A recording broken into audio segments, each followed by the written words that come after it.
The Thom Hartmann Program is brought to you in part by X-Chair, the X-Chair office chair. xchairthom.com is the website, xchairthom.com. Not only are we pleased to have Super Beets as an underwriter for our program, but it's a great product that I drink every day. Check it out at Thom's Beets, THOMSBEETS.com, or give them a call at 800-568-9889.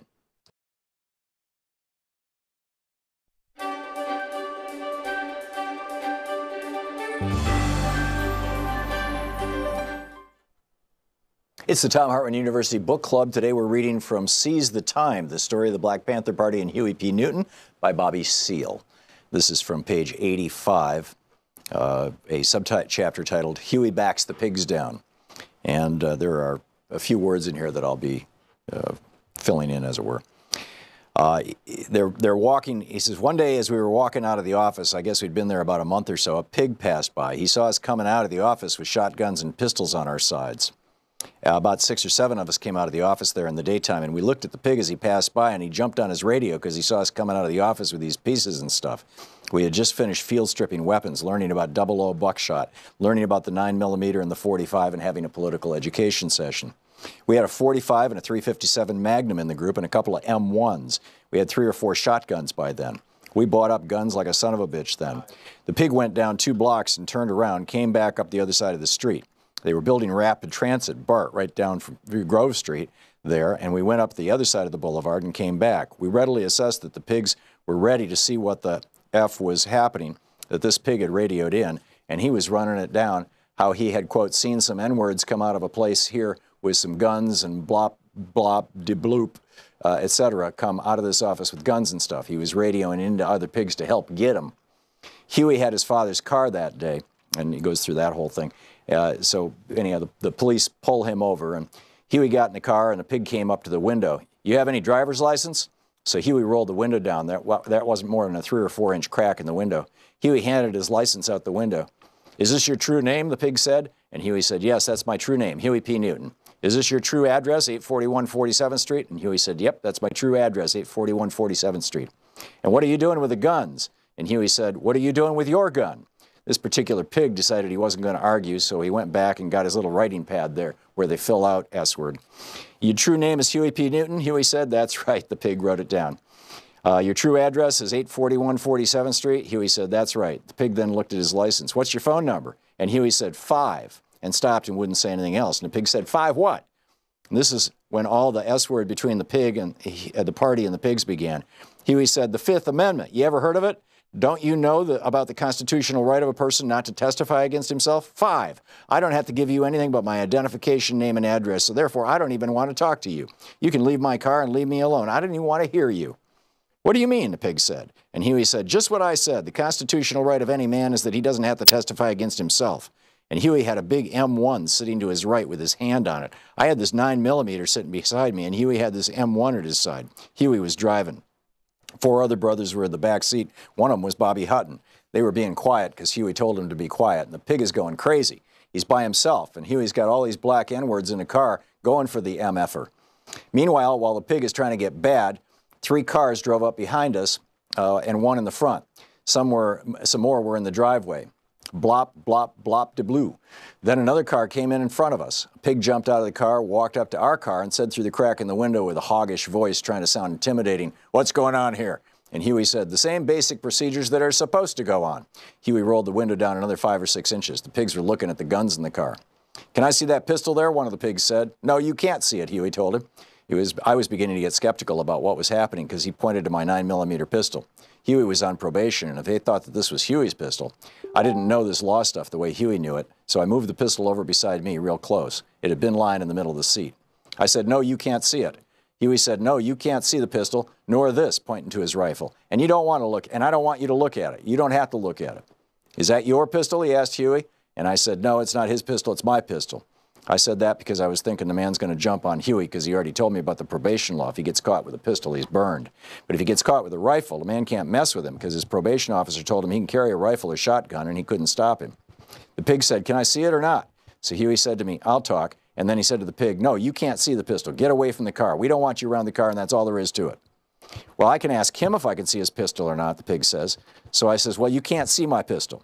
The MFers tried to get indignant. They were blabbing and oinking to each other about who in the hell we thought we were, and Constitution my ass, they're just turning it around. Then the pig said to Huey, who the hell do you think you are? Look, damn it, Huey said. He opened the car door. This is where Huey got mad. I mean, you have to imagine this N-word. He got mad because these dogs were going to carry on and they were bracing up like they were bad. Huey didn't go for this at all. Huey got very mad. He opened up the door saying, who the hell do you think you are? In the first place, this man, pointing at the pig, came up here and asked me for my license like he was citing me for a ticket or observation of some kind. This police officer is supposed to be carrying out his duty, and here you come talking about our guns? Huey put his hand around his M1 rifle and continued, we have a constitutional right to carry the guns, and anyway, I don't want to hear it. The pigs backed up a couple of steps, and Huey was coming out of the car. Huey had his hand back in the car getting his M1. And you know, if you've ever seen Huey, he gets growly but articulate.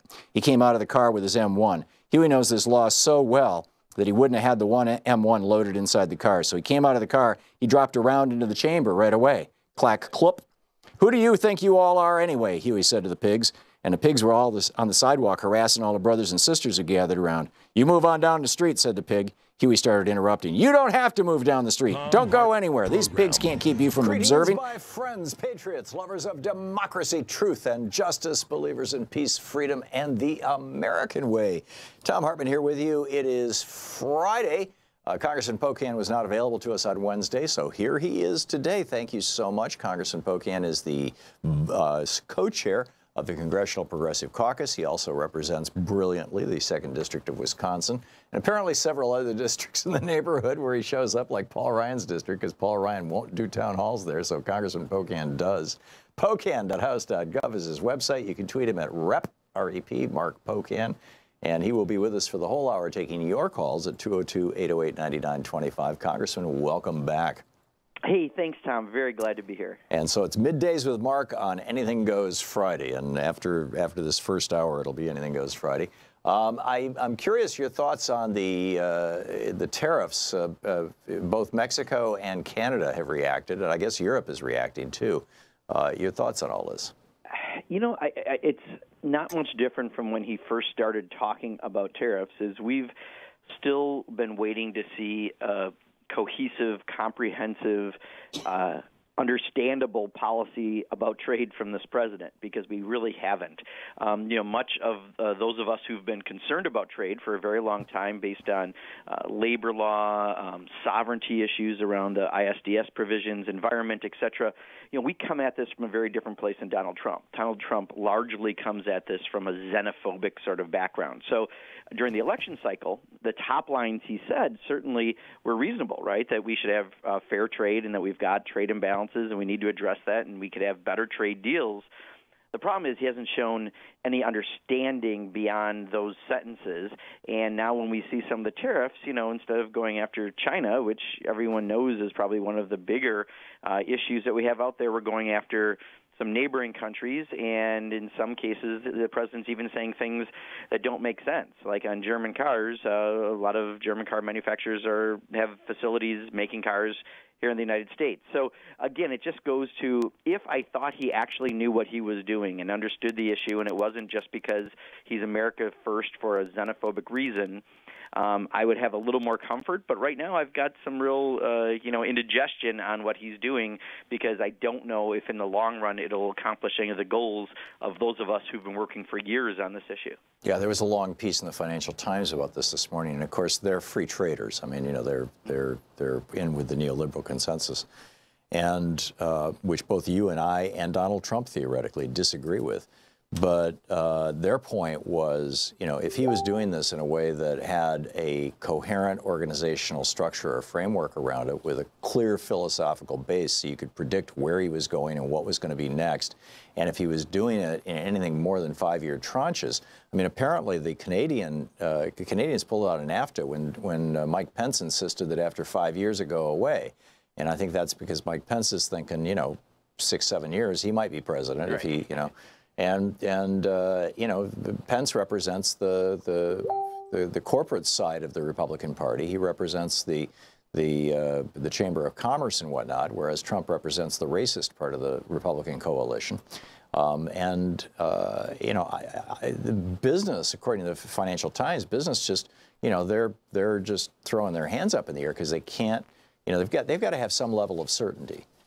Well, and think about it, yeah, if you were trying to come back to America like we're trying to do, get companies to come back here, if you don't know what certainty he's doing with tariffs, because I'm not against tariffs per se, they can be used very effectively. I'm not sure that he's doing them effectively. Right. But how are you going to encourage people to come back here and produce jobs in America if they don't know if some of their input products or other things could all of a sudden be challenged by other countries because we have an incoherent trade policy coming from this president? All right. And the lines are starting to fill up. We'll pick up our calls in just a second. Just one other quick question.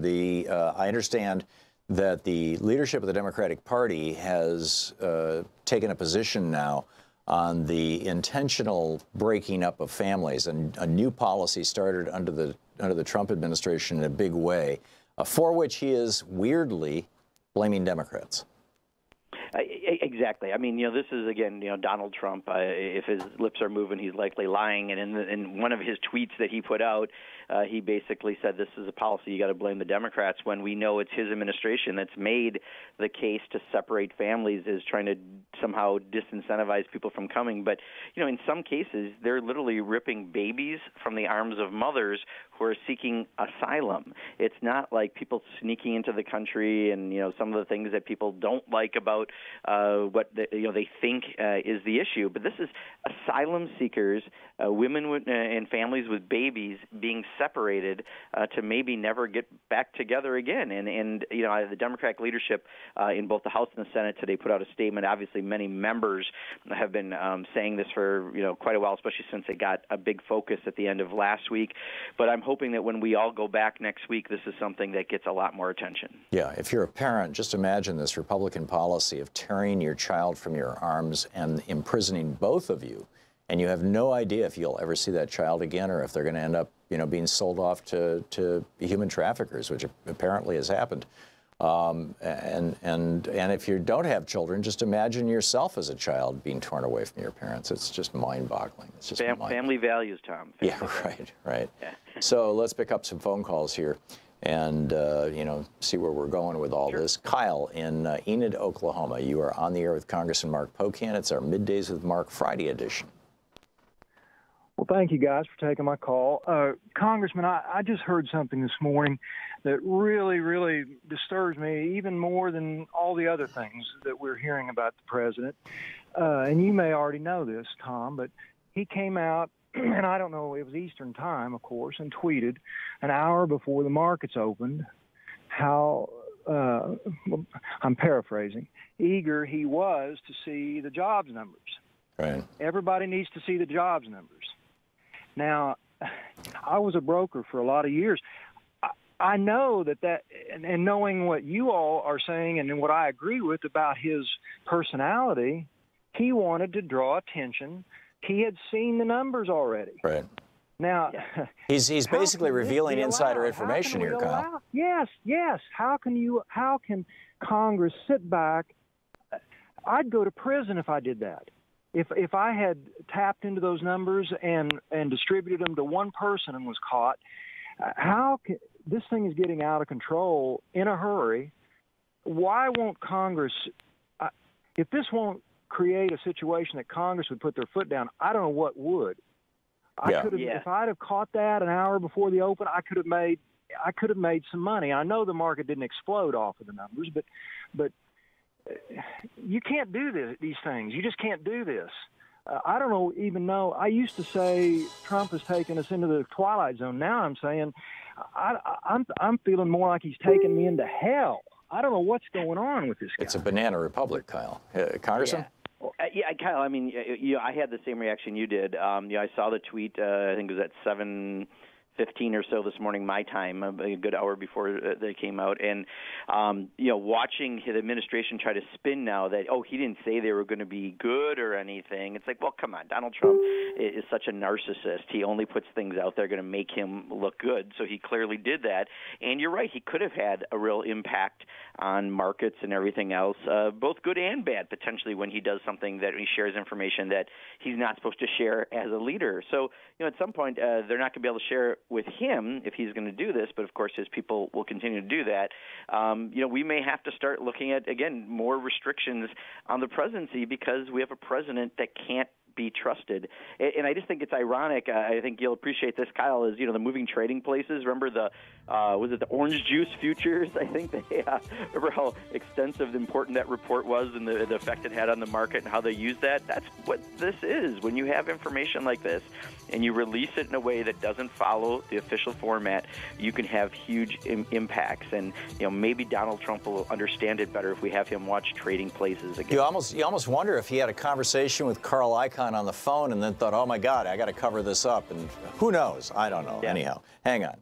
This is the Thom Hartmann Program. It's Middays with Mark Friday edition. Congressman Mark Pocan taking your calls for the hour here on Anything Goes Friday. We'll be back with more of your calls for the Congressman right after this.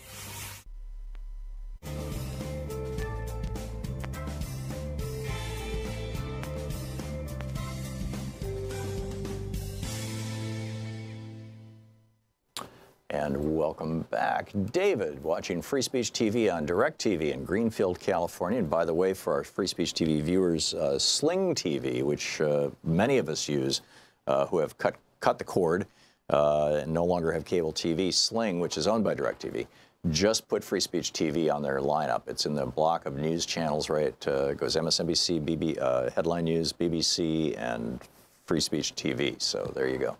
David, what's on your mind? You're on the air with Congressman Pocan.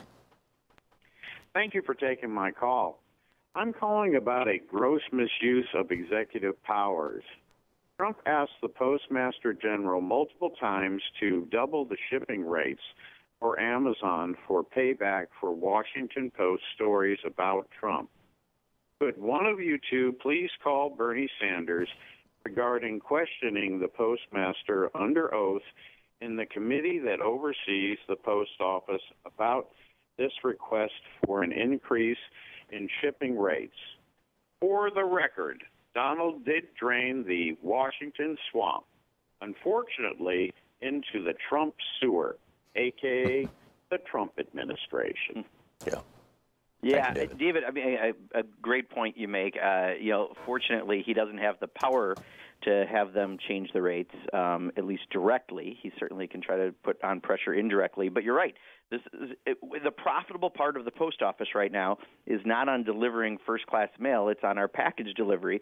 So you're going to take a profitable enterprise that keeps the U.S. Post Office in operation and then try to destroy it because you're going after someone who owns a company who also owns a newspaper who doesn't say that every time you say something, it's the most brilliant thing ever said by any president ever in history in any country.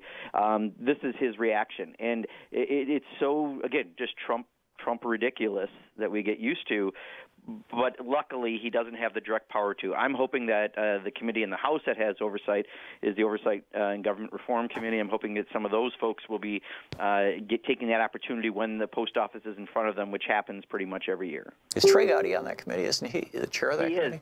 He is, but generally they come every year. I was on that committee my freshman year, and I don't expect Trey Gowdy necessarily to bring them to the committee, even though he's done a few things that have been a little bolder as he's he's retiring. He seems a little less of a suck-up now. Yeah, I think a lot of these folks are like trying to line up what can they make even more money doing, and if they try to actually be somewhat reasonable, they think it's a better place to do it. So it's not necessarily that everyone has great principles, although to Trey Gowdy's credit, I mean, he's done it more than most people who are retiring. He's speaking out and saying what should be said. Well, Arnold, we just have 40 seconds to the break here. Aren't a lot of these guys who are retiring, I've noticed a flurry of votes to help the banks and things like this. They're basically lining up their next gig, right? They're figuring out which industry to suck up to and doing as many favors as they can. Yeah, and then like more reasonable, Republicans like Charlie Dent, who left because I think he just got tired of being a reasonable Republican in a unreasonable party. He went to CNN, right? So he left even early. He actually he resigned so he could start doing that gig, and I think you're going to see a lot of them. Look, Blake Farenthold, who was disgraced and accused of sexual harassment of a staffer, cost our government $84,000 in a payout, just got a lobbying gig in Texas that allows him to come back and lobby Congress, and I guarantee he's making a good chunk of change. Amazing. Congressman Mark Pocan, it's Middays with Mark, Friday edition here on the Thom Hartmann Program, coming up on 20 minutes past the hour. Stick around. We'll be back with more of your calls for the Congressman right after this.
Here on the Thom Hartmann Program. It's our first hour, Congressman Mark Pocan, our Middays with Mark. This hour brought to you by GetQuip, QUIP.com, the electric toothbrush. Bob in San Diego, California, you are on the air with Congressman Pocan. Yes. Good morning to both of you. Thank you, Bob. Good morning, Bob. Yeah, good morning. My question is how come is it with all this voter suppression that goes on and all that, you don't hear word one about Jimmy Carter's oversight or, of elections on this? working on this, and even what other companies are working on this. Didn't the Supreme Court rule that Carter and the UN could not view U.S. elections in states that don't allow it, Congressman? Yeah, I don't know the answer to that, Tom, offhand. It is a good point that Bob's making, which is, here we've got a former president who goes around the world to make sure that we have election integrity in countries that may not otherwise, and here we don't even have election integrity in our own country. I think one promising thing, Bob, I can say is that a couple weeks back we had a press conference outside the steps of the Capitol with Democratic leadership in both houses.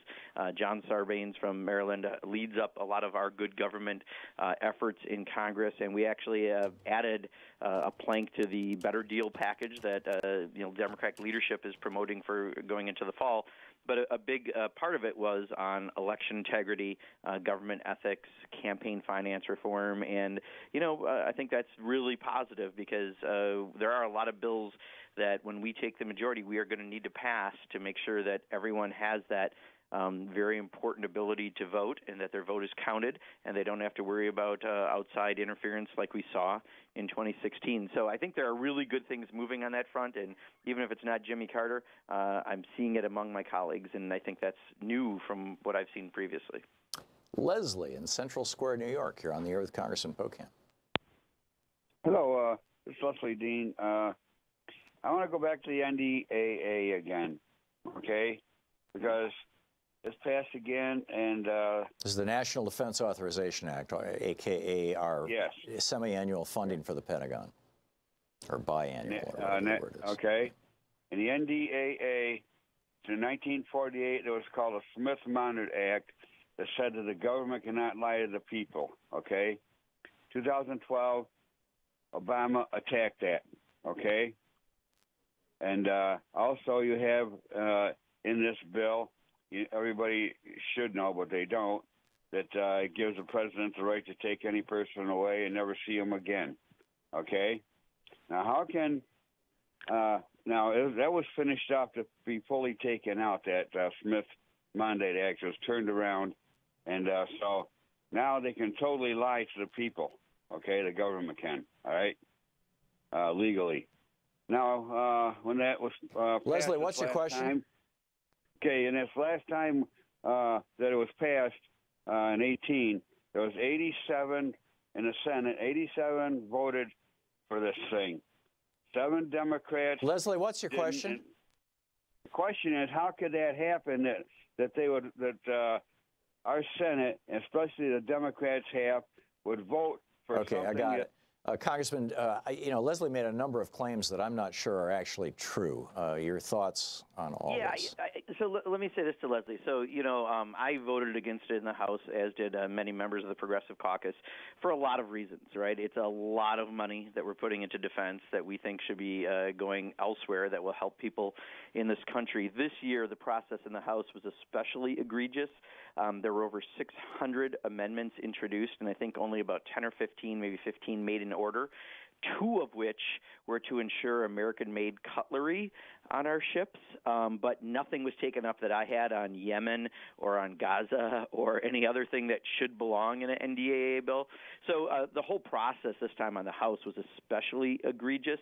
However, what happens is in many districts, many people have companies that get a piece of this pie that have people employed in their district, and they feel like they need to vote for it. I don't. I look at it for other broader reasons, but I think that's why you sometimes see large numbers in a bipartisan way pass this bill, because everyone in their district generally has multiple companies that are affected by this, that employ lots and lots of people. Again, not at all rational for me. I look at the awful process we had in the House, 600 amendments, many of them very substantial and weighty, and we were voting on American-made cutlery on ships.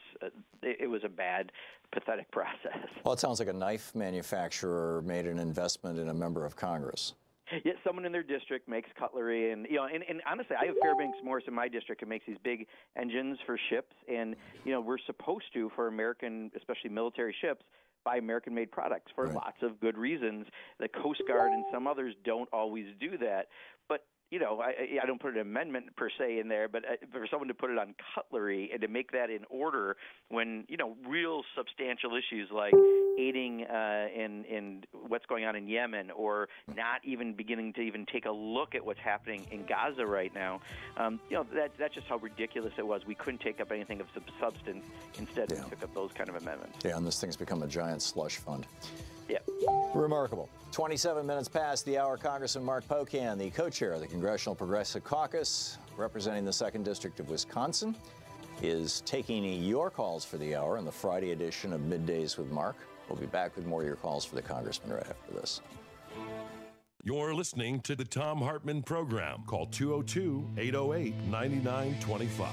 And you can find Congressman Pocan's website at Pocan, POCAN.house.gov, and you can tweet him at Rep, as in Representative, Rep Mark Pocan.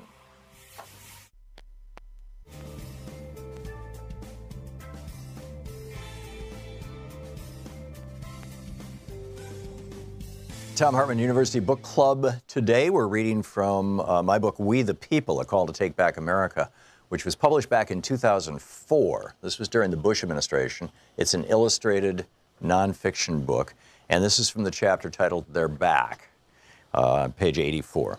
Today, the conservatives are set to complete what the railroad barons pushed the Grant administration to start. That would have been in the 1880s, to take democracy and its institutions of governance, which the founders fought and died for, from the hands of humans, citizens, and voters.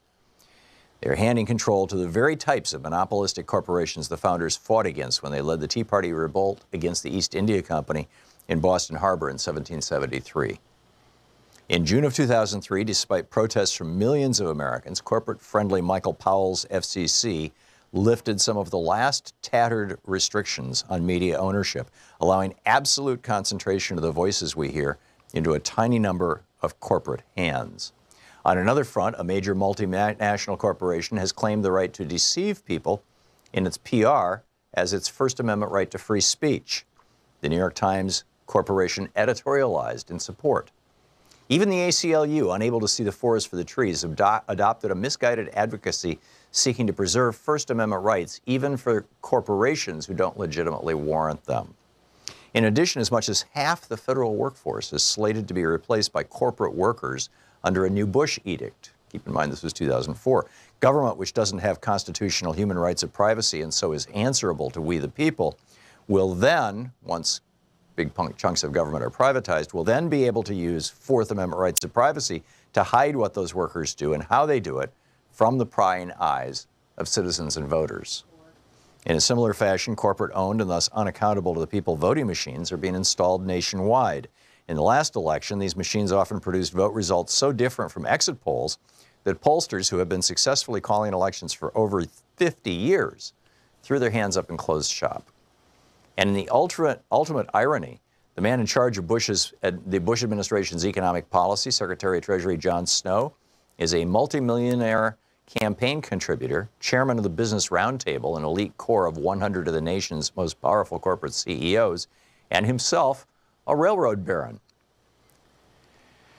It's a sorry state of affairs, and it shouldn't be that way. Corporations are created by humans to further the goal of making money. And as engineer, architect, and writer Buckminster Fuller said in his brilliant essay, Grunch of Giants, corporations are neither physical nor metaphysical phenomena. They are socio-economic ploys, legally enacted game playing.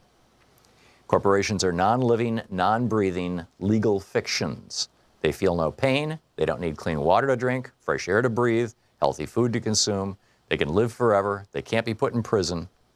They can change their identity or appearance in a day. They can change their citizenship in an hour. They can rip off parts of themselves and create entirely new entities. Some have compared corporations to robots in that they are human creations that can outlive individual humans, performing their assigned tasks forever. Scientist and prolific author Isaac Asimov, when considering a world where robots had become as functional and intelligent as, and more powerful than, their human creators, posited 3 fundamental laws that would determine the behavior of such potentially dangerous human-made creations. His 3 laws of robotics stipulated that non-living creations must obey humans and never behave in a way that would harm humans. In some famous fictional scenarios, we see the consequences of letting human creations operate without adequate restrictions or limitations. In Arthur C. Clarke's 2001, the onboard computer HAL seizes control of the spaceship from the humans therein. The Terminator film series depicts a time when human-built machines wage war against humanity itself. And in the Matrix films, machines use humans much as we now use them. Asimov's idea was profound, but not altogether original, of course. Thomas Jefferson and James Madison beat him to it by about 200 years with an idea that a constitutional amendment was needed to ensure that the reach of corporations was limited. Something seems to have slipped since then. Until 1886, it was a felony in most states for corporations to give money to politicians or otherwise try, through either lobbying or advertising, to influence elections. Such activity was called bribery and influencing. And the reason it was banned was simple. Corporations can't vote, so what are they doing in politics? And numerous additional laws were passed to restrain corporations from involvement in politics during the era of President Teddy Roosevelt, who said there can be no effective control of corporations while their political activity remains.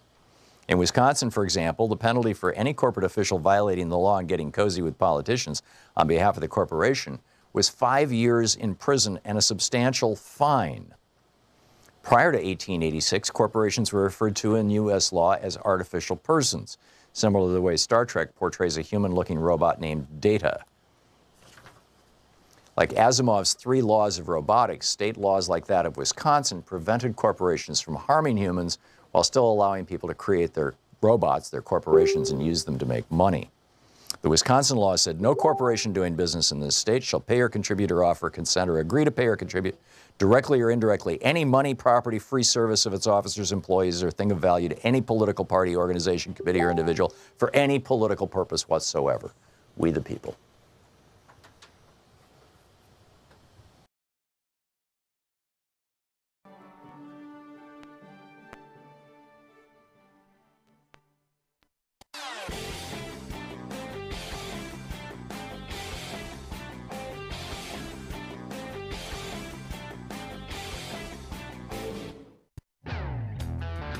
Welcome back to the Thom Hartmann Program. 34 minutes past the hour, helping you win the water cooler wars. It's our Friday edition of Middays with Mark. Congressman Mark Pocan taking your calls for the hour.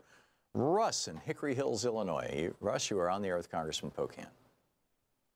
Yes. Thank you, Mr. Pocan, for taking my call. This is a little in the future call. You guys win the House. You think Nancy Pelosi next year at this time would maybe think about stepping down because of the aggravation that's going to come? Let's be frank. She's going to have a hard time controlling the Maxine Waters and the girl from Florida with the hat. You know they're going to be blowing steam on the Republican Party. You think she's going to step down or just turn a blind eye and let them loose to do whatever they want? Yeah, Russ, I tell you, we have a lot of conversations about should we even make this a subject, which I think the answer we try to tell people, and I'm trying not to not answer your question, but let me say it this way. We've got to win in November. We've got to pick up 24 seats. We're competitive in 110 districts that we have potential to pick up across the country. And until we pick up the majority, we don't have the luxury of the question that you're asking, which is, who will be our leader? So I think what we're trying to do really is just keep our head down and work as hard as possible on getting to that majority. And then if we are lucky enough to have the problem of figuring out who our leader is, we will have that issue. But we've got to win the majority first. And I can tell you whoever the leader is will have their hands full, because if we have a 10-seat margin, 20-seat margin, we've got a lot of blue dogs. That's the most conservative element within our caucus that are probably going to be the bigger problems as we try to move things that the general caucus supports. It's going to be a challenge no matter what. So, Russ, I'm not trying to not answer your question. What I'm trying to say is I think we all need to be focused on the November election, and then I will be on the air several times with you before we have the leadership election, or at least I think it will be several times before then. I'll be glad to have that conversation at that point, but right now we are trying to keep focused on it's all about let's get to that 24-seat plus majority, and then we've got potential to do the rest. Amen.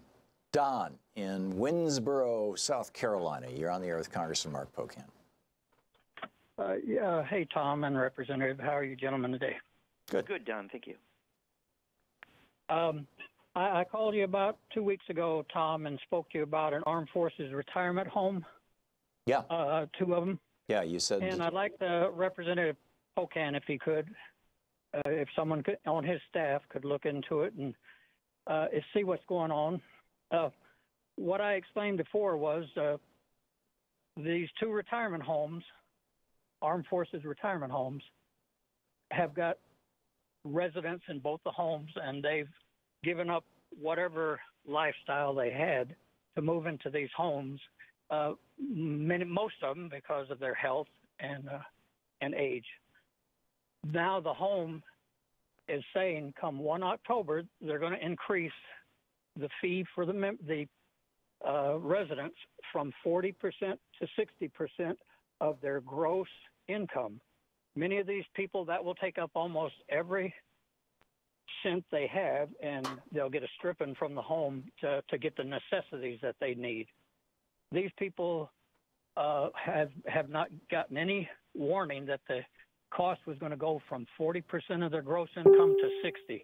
That's a 50% increase in what they're going to be paying each month. Also, there's a minimum amount or maximum amount you can pay per month is $1,500 and change. That amount is gone on 1 October from $1,500 to $3,000 and change, 100% increase. And Representative Pocan, if you could have someone on your staff look into it, it's Armed Forces Home in Washington, D.C., and Armed Forces Homes in Gulfport, Mississippi. My wife and I are both retirees, Air Force, and we're thinking about going to these homes, but this is getting a little steep on the expenses for going into the home.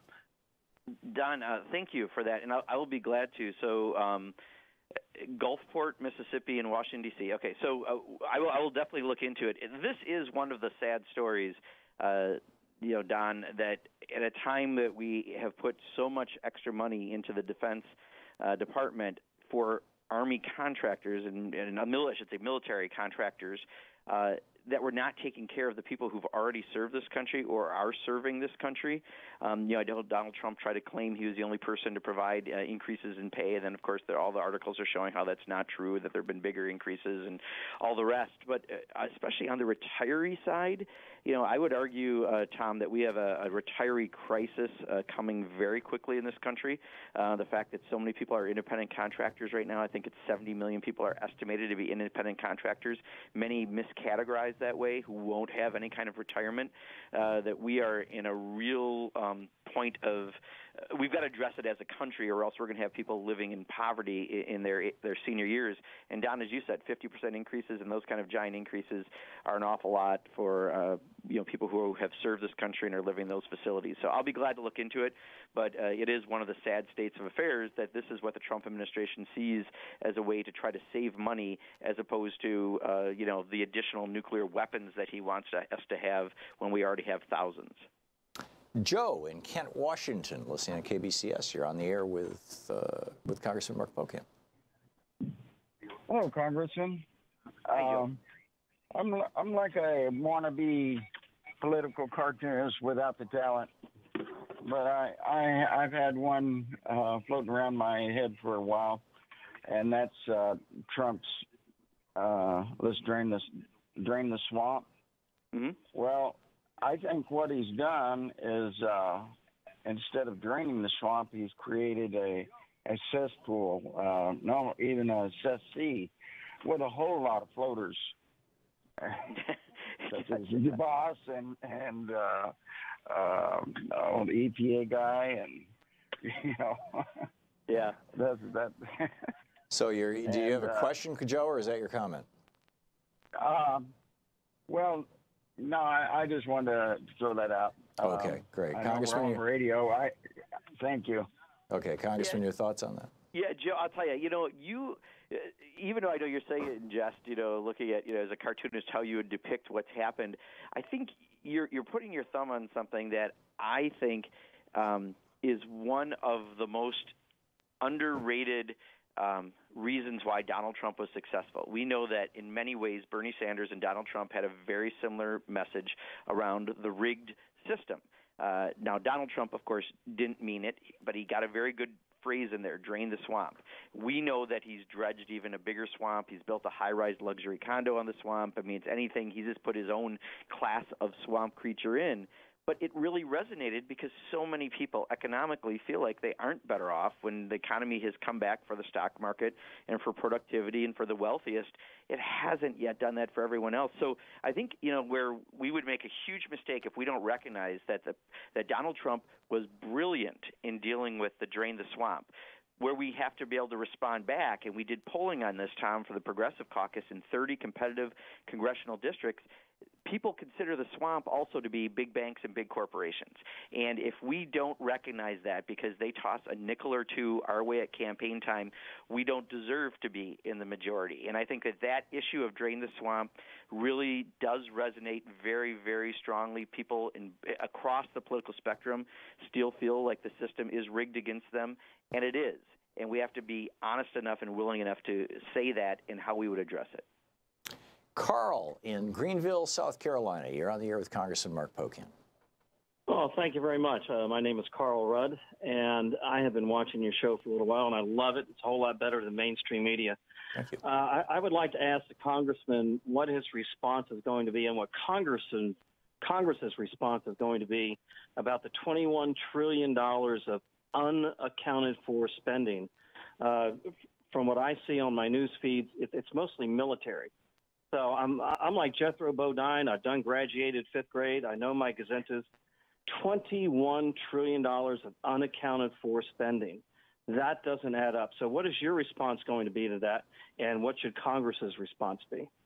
Yeah, Carl, and as you pointed out, much of that, in fact, I think the lion's share of it is in the Defense Department. And one of the bills that we've had out there that we've actually worked on with some more conservative members of the Republican Party, so there is bipartisan support, is an effort to audit the Pentagon. Right now, we don't do that, and we need to do that. When so much money is out there and no one is looking after it, you can only imagine the potential abuses, but also, maybe not intentional abuses, but unintentional abuses that lead to having this kind of economic situation. So to me, that should be a priority for anyone, Democrats or Republicans. Let's make sure that we're treating everything with the same scrutiny as tax dollars, and that means auditing the Pentagon.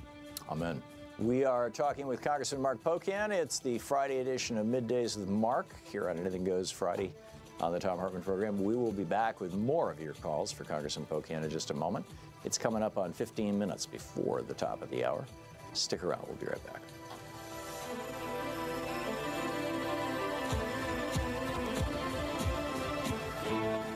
You're listening to Thom Hartmann. Visit ThomHartmann.com for audio and video archives. Congressman Pocan's website is pocan.house.gov. You can tweet him at @RepMarkPocan. We'll be right back.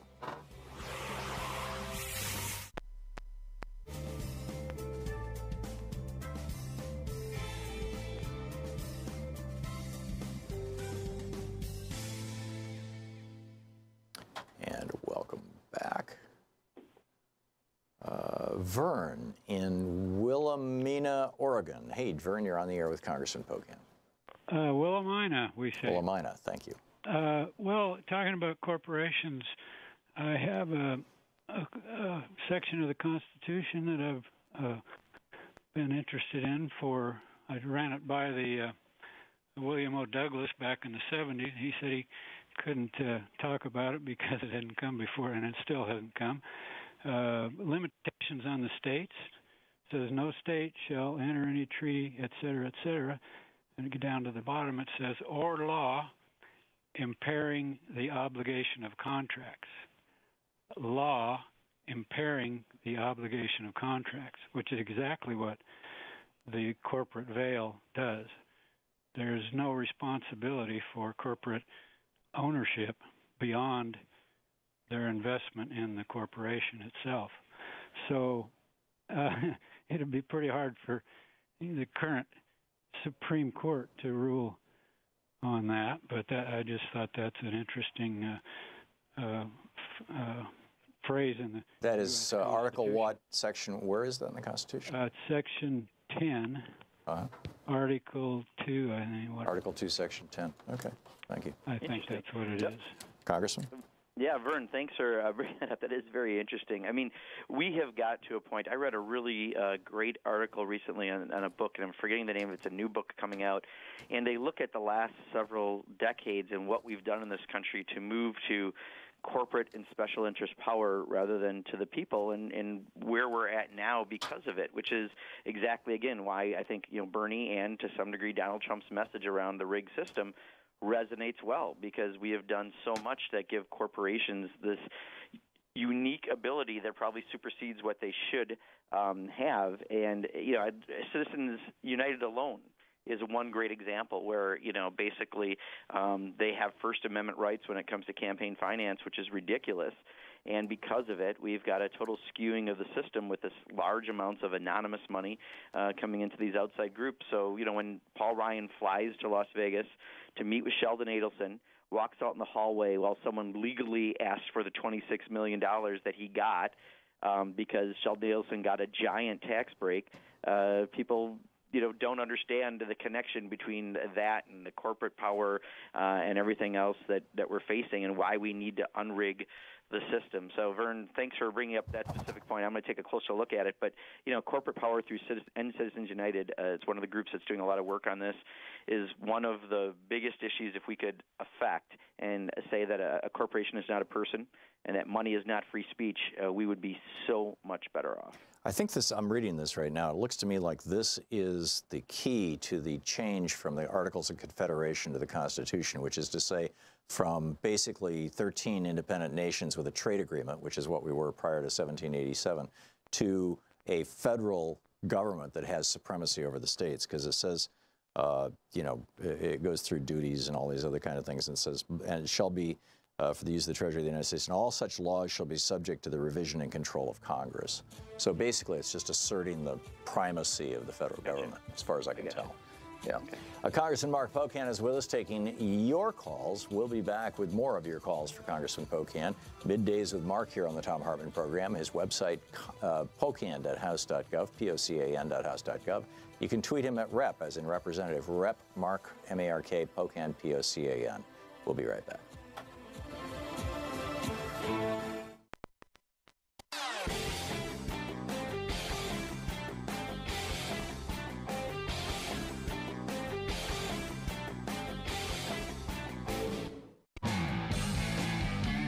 Welcome back. Congressman Mark Pocan taking your calls. Dion in Round Lake, Illinois. Hey, Dion, what's up?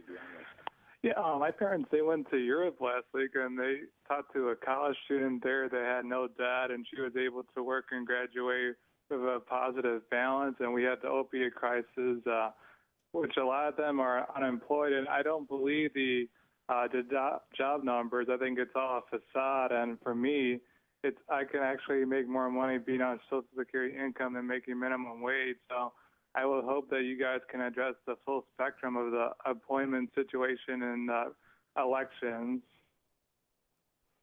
Congressman? Yeah, Dean, I think you put a lot out there. Let me just say this. I mean, you're right. Those job numbers show a part of the picture. They don't show people who've quit looking. They don't show what it means when you have 2 or 3 part-time jobs without any benefits. They don't show a lot of other aspects of what's out there. And, so Donald Trump obviously is just trying to take credit for anything because he's a narcissist and he needs that more than air to exist. But you're right. There are a lot more things that we need to address than simply unemployment numbers as they currently exist if you're going to address how to make people's lives better in this country. Janet in Manhattan, New York. You are on the air with Congressman Pocan. Oh, hi. Yes. First of all, I want to say I appreciate the way you redefined what the swamp actually is. But my comment was about Dinesh D'Souza and this pardon. I'm speaking from the point of view, there was a right-wing talk show host that was discussing this in New York, and he said that the thing that bothered D'Souza the most about this whole thing was that he lost his right to vote for the rest of his life, and that was quite a threat to him. I mean, he's a patriotic person, he's an involved person in politics, much more than most people, and he lost his right to vote. And now, of course, he's had all his rights restored by a stroke of the pen at the White House because he has friends in high places. But I have this little fantasy, and tell me what you think of it if you can share my little dream here. I have a dream that Dinesh D'Souza, having experienced himself the threat of an entire life never being able to vote again because of one thing he did, that he would now have complete compassion and empathy for, is it millions of people who are facing that felony disenfranchisement, and that he becomes an active advocate from the right to restore voting rights to everybody when they leave prison. What do you think of my dream? I think it's a great dream. I would love to share that dream with you. Unfortunately, I also occasionally have nightmares of the alt-right folks, and I know that they often don't come around in the way we'd like them to come around.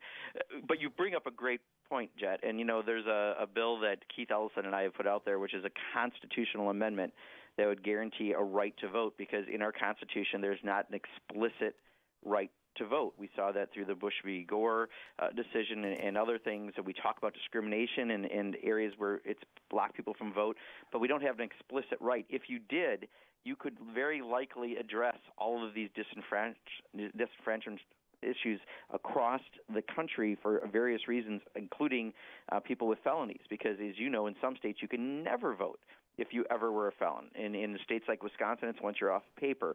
But it is a system that disenfranchises way, way, way too many people. So I'm glad that one wealthy alt-right writer has been spared by the president, but how about the millions of others who need to have a voice in our democracy? Yeah, and I'm not holding my breath for Dinesh D'Souza to become a concerned citizen. But I'll share Jet's dream. It's a good There you go. Okay, George in Atlanta, Georgia. You're on the air with Congressman Pocan. Thanks for listening to Sirius XM. Hi, Tom. Thank you and Congress for taking my call. Congressman, I have a question for you and I have a request for you. With the tariffs, the U.S. is putting tariffs on. Well, the U.S. not. Trump is putting tariffs on our friends and our neighbors, but he's not putting tariffs on Russia. And we buy 8%. It's been reported we buy 8% of our steel from Russia, but yet still, Russia doesn't have any tariffs on them. If there is any way in which Congress can pass a law to where they can be able to put tariffs on Russia, or they pass a law in which before a president, no matter who he is, must come to Congress before they can put tariffs on other countries. Because I'm a truck driver, so it hurts me personally and professionally. Congressman? Yeah, I hear you, George. So there's so many things that are wrong with how the president's doing his policy, right? Because we know that some steel from countries that don't have tariffs can come through, or countries that do have tariffs can come through countries that don't have tariffs. We've seen the steel dumping from China, and yet what he's doing right now doesn't seem to address the very things that you've pointed out and others have pointed out are real problems, which again is part of why the president's inconsistent and incoherent trade policy doesn't necessarily work. And what I fear is that I don't have a problem per se at all with tariffs. I think they can be used effectively when targeted and done with a strategy in mind. I don't see this president doing that. And again, as you pointed out, I mean, with his buddy Putin, I think you're going to never see any kind of real sanctions that are meaningful taken against Russia for just about anything, which is part of why we have all the investigations going on that we have. So I hear what you're saying, George. I just wish I could tell you what the president's actual policies are. I wish anyone in his administration could try to articulate those. I don't think that's possible.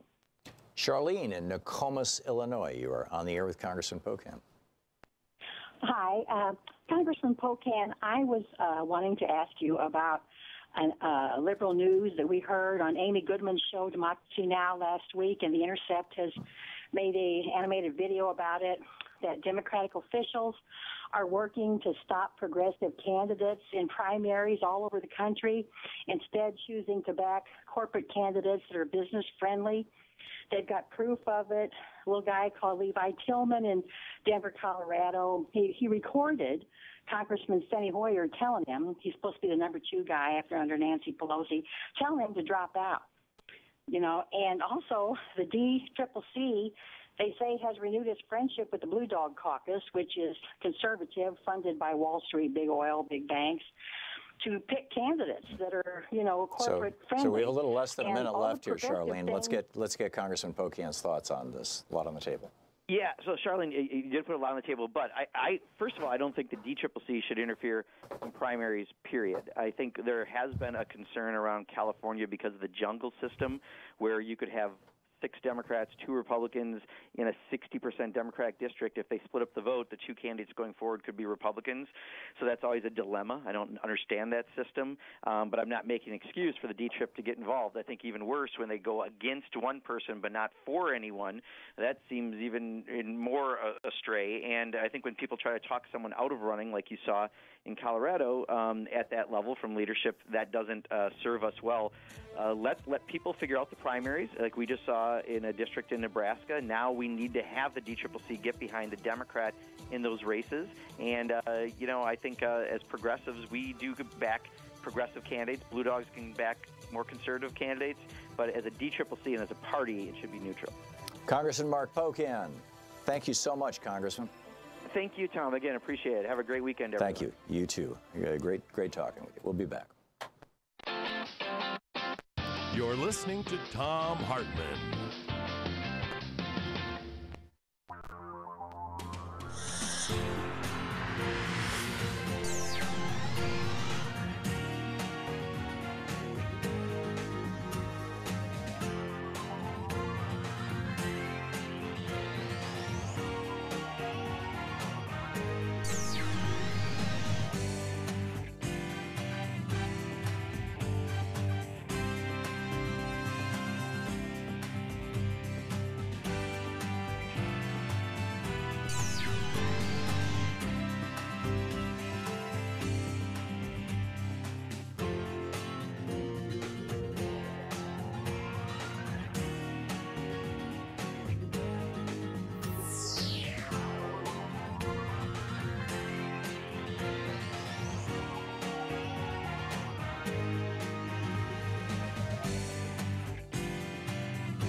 The Thom Hartmann Program is brought to you in part by X-Chair, the X-Chair office chair. xchairtom.com is the website, xchairtom.com. Not only are we pleased to have Super Beets as an underwriter for our program, but it's a great product that I drink every day. Check it out at Tom's Beets, THOMSBEETS.com, or give them a call at 800-568-9889. Super Beets. The Thom Hartmann Program is brought to you in part by the Aiden Forecast, an investment newsletter with weekly updates of leading market indicators and a monthly deep dive into what the details of the economy and the markets mean for investors and retirees. On the web at aidenmarkets.com.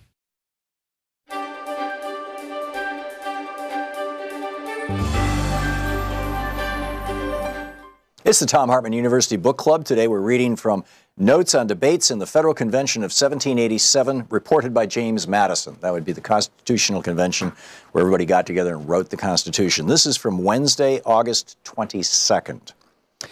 Article 7, Section 4, resumed. Mr. Sherman was, and this is Madison's notes, so he's reporting what Mr. Sherman said.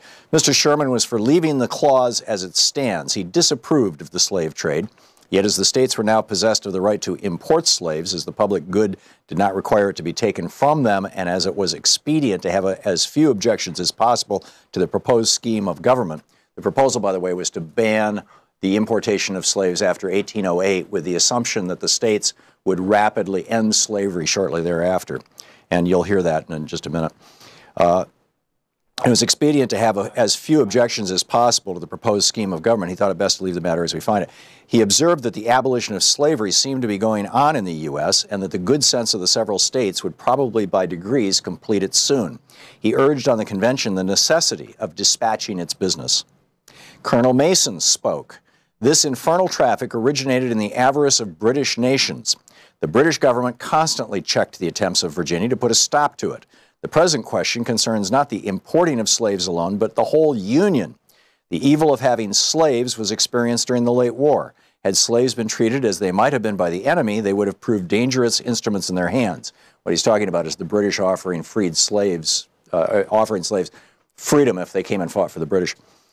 But their folly dealt by the slaves as it did by the Tories. He mentioned the dangerous insurrections of the slaves in Greece and Sicily and the instructions given to by Cromwell to the commissioners sent to Virginia to arm the servants and slaves in case other means of obtaining its submission should fail. Maryland and Virginia had had already prohibited the importation of slaves expressly. North Carolina had done the same in substance. All this would be in vain if South Carolina and Georgia were at liberty to import. The Western people are already calling out for slaves for their new lands and will fill that country with slaves if they can be got through South Carolina and Georgia. Slavery discourages arts and manufactures. The poor despise labor when performed by slaves. They prevent the immigration of whites. They produce the most pernicious effect on manners. Every master of slaves is born a petty tyrant. They bring the judgment of heaven on a country. As nations cannot be rewarded or punished in the next world, they must be in this. By an inevitable chain of causes and effects, providence punishes national sins by national calamities. He lamented that some of our Eastern brethren had, from a lust of gain, embarked in this nefarious traffic. As to the states being in possession of the right to import, this was the case with many other rights now to be properly given up.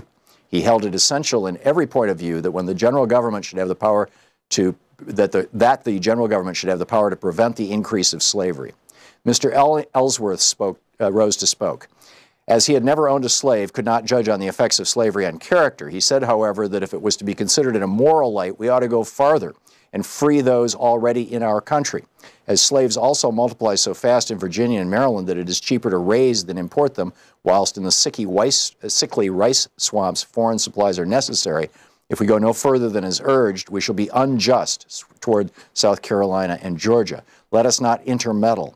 As population increases, poor laborers will be so plenty as to render slaves useless. Slavery in time will not be a speck in our country.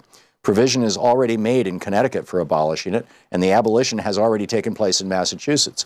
As to the danger of insurrections from foreign influence, that will become a motive to kind treatment of the slaves and former slaves. Mr. Pinckney, if slavery be wrong, it is justified by the example of all the world. He cited the case of Greece, Rome, and other ancient states, the sanction given by France, England, Holland, and other modern states. In all ages, one half of mankind had been slaves. If the southern states were let alone, they would probably of themselves stop importations. He would himself, as a citizen of South Carolina, vote for it.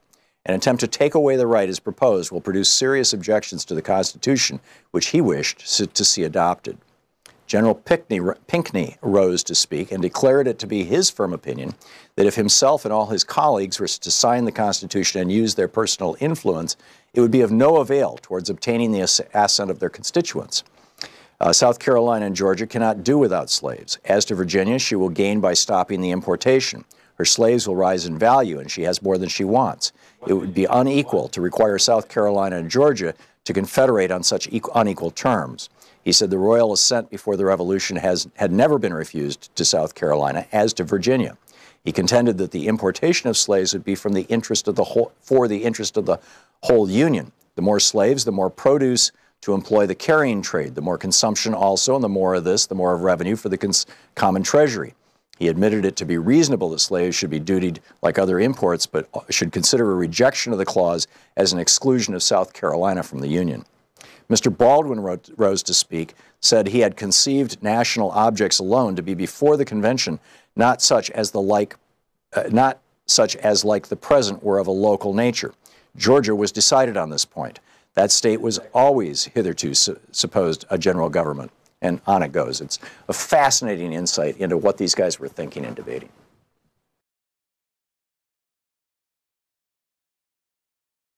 If a stone had to be Shoney, look.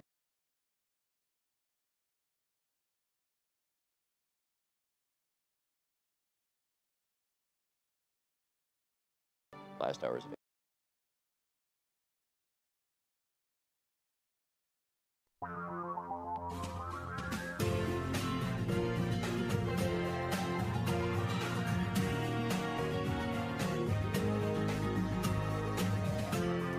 This is the Thom Hartmann Program. welcome back. Thom Hartmann here with you. On the line with us is Michael Pollan. He's the author, journalist, activist, and professor of journalism at UC Berkeley Graduate School of Journalism. His website, michaelpollan, POLLAN.com. You can tweet him at Michael Pollan as well. And he has a new book out and a new article in, it was the cover of the New York Times Magazine, wasn't it, Michael? Yeah, it was last Sunday, or the Sunday before last, yeah. And I'm sorry, I don't have the book on my one sheet here. What's the title of the book? The title of the book is How to Change Your Mind, and the subtitle is What the New Science of Psychedelics is Teaching Us About Consciousness, Dying, Addiction, Depression, and Transcendence. Thank you. In fact, I did a book report on this book, which is on video and on our website now, but I just didn't have it right in front of me. So, Michael, how do you change your mind? Tell us what you learned in writing this book. Well, what I learned was that psychedelic drugs, such as psilocybin, especially, and also LSD, and mescaline have been used for many years in healing, as a therapeutic aid. And research into its value today resumed. There's a renaissance going on, and there are very important trials being conducted in places like NYU and Johns Hopkins, using especially psilocybin because it's less controversial than LSD, and psilocybin is the ingredient in magic mushrooms, to help people deal with anxiety, depression, addiction, obsession, and they're getting wonderful results. These are still small preliminary trials, but the signal here is very strong. And so I decided to explore this, looking at it from a historical, scientific, and personal point of view.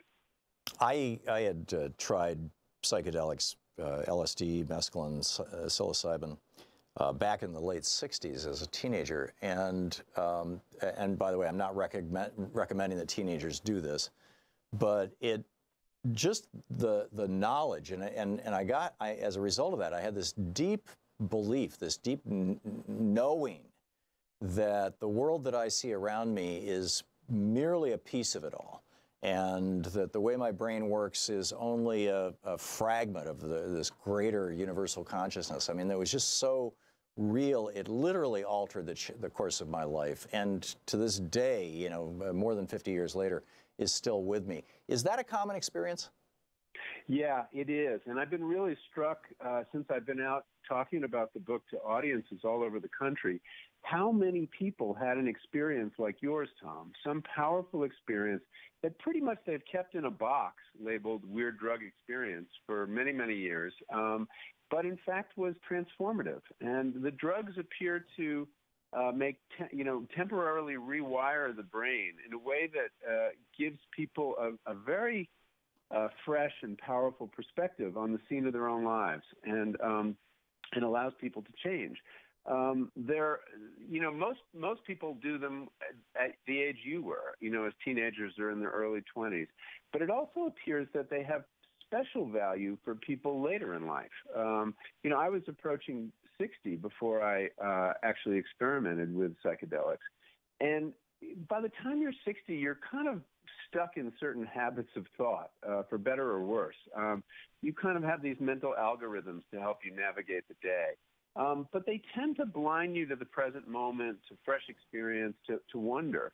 And to shake the snow globe, as one of the researchers working in this suggested, has a special value, I think, for people when they're getting older, when they're kind of locked into ways of thinking. Not to mention people who are seriously locked into ways of thinking, and I'm talking about addicts and depressives. Yeah, absolutely agreed.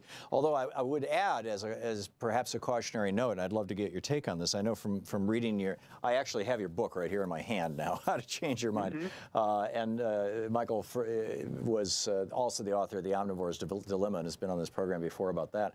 The first time I took acid, it was with a guy named Keith St. Clair, who was one of Tim Leary's 12 disciples that he sent out into the world. And Keith came to East Lansing to MSU to teach us how to appropriately use acid. It was with him and the pastor of the local Methodist church. And we did it in the sanctuary.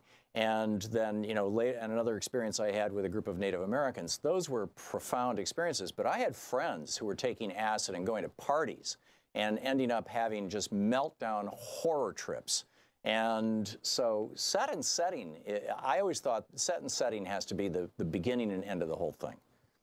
Absolutely right. Those terms, which were introduced by Timothy Leary, but developed a few years before, basically make use of the fact that there are no drugs more suggestible in their effects. There's nothing inherent in the LSD molecule or the psilocybin molecule. It's activating things already present in your mind. And so set means mindset, the kind of internal environment you're dealing with when you embark on one of these journeys. And setting is literally the physical setting. And the fact that you did it in such a sacred place and you had guidance from people you trusted is why you had such a positive experience, I would bet. And people do have horrifying, terrifying experiences. And it's often the result of one of two things. Either the setting, they've taken a handful of mushrooms and walked down the city street or gone to a concert and don't feel safe, or the fact that they were resisting what was happening in their mind. The fact is, at a high dose, these drugs commandeer your mind for a period of time, and you may well feel your sense of self or ego dissolving.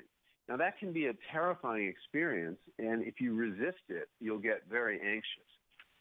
So what a guide does, and most of the use of these drugs now in the therapeutic setting is guided very carefully by one or two people who are with you the whole time and are not partaking of the drugs. But the guides prepare you by telling you you should surrender. Don't fight whatever happens. And if you go with it, if you relax your mind and float downstream, as John Lennon famously wrote, you're bound to have a much more positive experience than if you resist what is happening in your mind. Yeah, the one thing I remember from Keith speaking to me when I did have a, whoa, what's going on here, was no matter what happens to you, this drug is going to wear off in 5 or 6 hours, no matter what happens. And so, just relax and enjoy it, to the extent that you can, and it will, you're going to come back to normal, whether you want to or not. And of course, that's what happened. So, Michael, the fate and future of psychedelics, obviously the psychiatric and psychological communities are starting to look at these seriously. The spiritual communities are also looking at them seriously. But the legal community still considers this stuff, if you touch it, you go to prison. Do you see any changes happening in that realm? It's a Schedule I drug, which is the highest or lowest category, and it means that the drug has no accepted medical use and it has a high potential for abuse. Both those facts turn out not to be true, although officially they're still the line. I think what's happening is that these drugs, along with MDMA, which is also known as ecstasy or Molly, are on a track to be approved by the FDA as medicines, so that the researchers working with them are conducting drug trials under FDA auspices. And once they get through the required set of trials and have tested the drugs on enough people and proven that they're effective and safe, which they're well on their way to doing, the FDA will declare psilocybin and MDMA a medicine. And at that point, doctors will be able to prescribe it. So I think that's the future course. I think there is a very good chance that within the next 5 years, these drugs will be approved for use in medicine. I don't see a future where they'll be legalized for everybody. I think there is a real virtue in controlling or regulating the experience. The kinds of experience, one of the things we learned from traditional cultures, I heard you were just talking about the Shoshone, is that many of them use psychedelics. And this is in the New World and the Old World. There are many psychedelic plants and mushrooms, but they always did it in a highly controlled setting. There were always elders or a shaman present. There was always a sense of ceremony, and you could only use the drugs in this particular setting. I think this minimized the kinds of psychological risks that are a real threat with these drugs. So that whatever happens with it, I would hope that we don't go down the path we did with cannabis, which is kind of, in many states, which is kind of, if you're over 18, you can do whatever you want. I think that the idea of having licensed guides or doctors involved is probably a good one, because they're powerful drugs and they have great potential for benefit and potential for psychological harm. I would completely agree. Michael Pollan, his new book, How to Change Your Mind, What the New Science of Psychedelics Teaches Us About Consciousness, Dying, Addiction, Depression, and Transcendence. And we didn't even get into a conversation about people who are dying or are in extraordinary pain and how useful these things are. You can read about it in Michael's book. Michael Pollan, great, brilliant work as always. Thank you so much for being with us. Thank you, Tom. A pleasure as usual. Thank you. Great talking with you. MichaelPollan.com is the website. Hang on. This is the Thom Hartmann Program. And it's spelled Pollan. You can tweet him at Michael Pollan.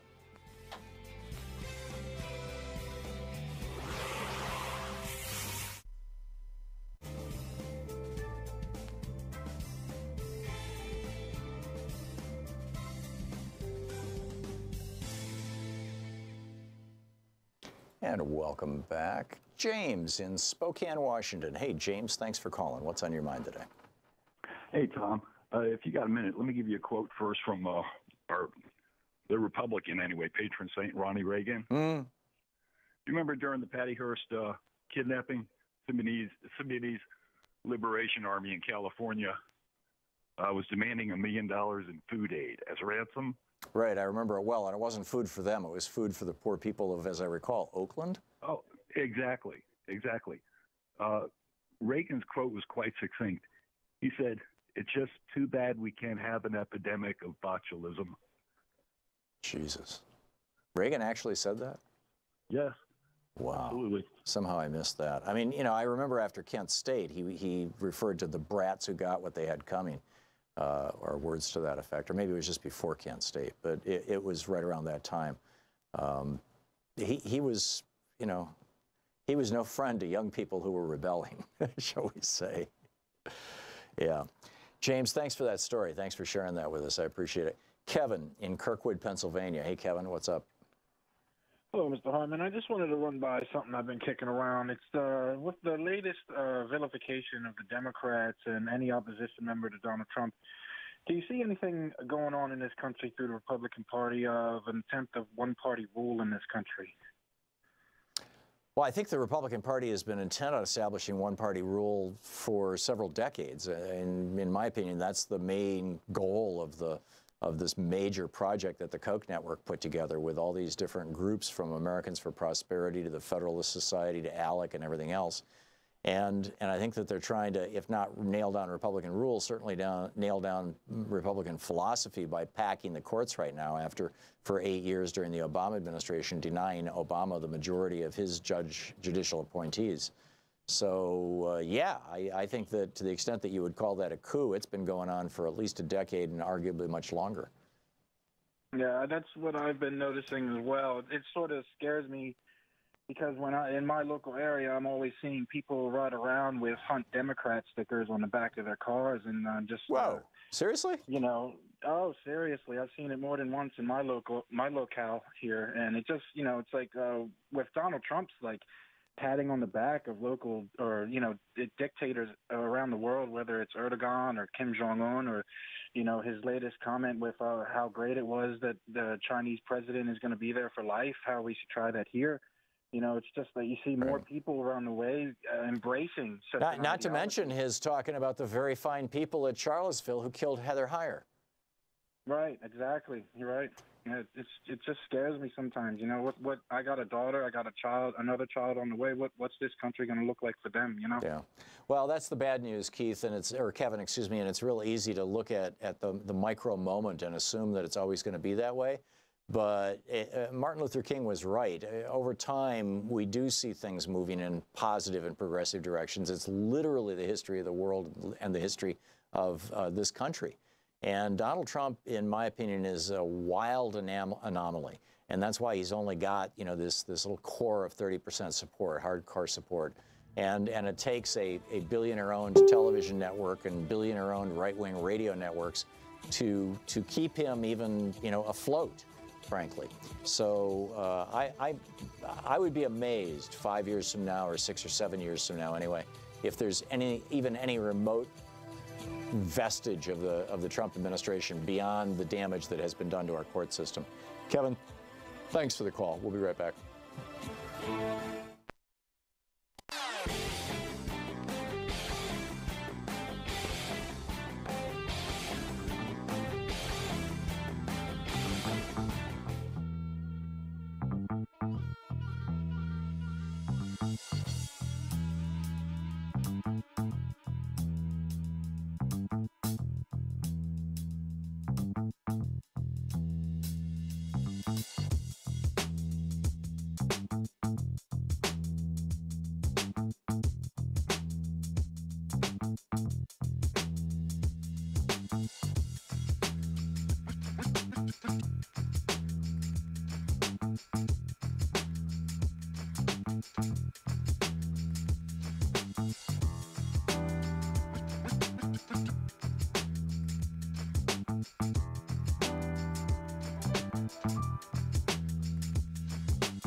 Welcome back. Thom Hartmann here with you. It's Anything Goes Friday today, this hour, brought to you by xchairtom.com, xchairthom.com, and Devon in Washington, D.C. Hey, Devon, what's on your mind today?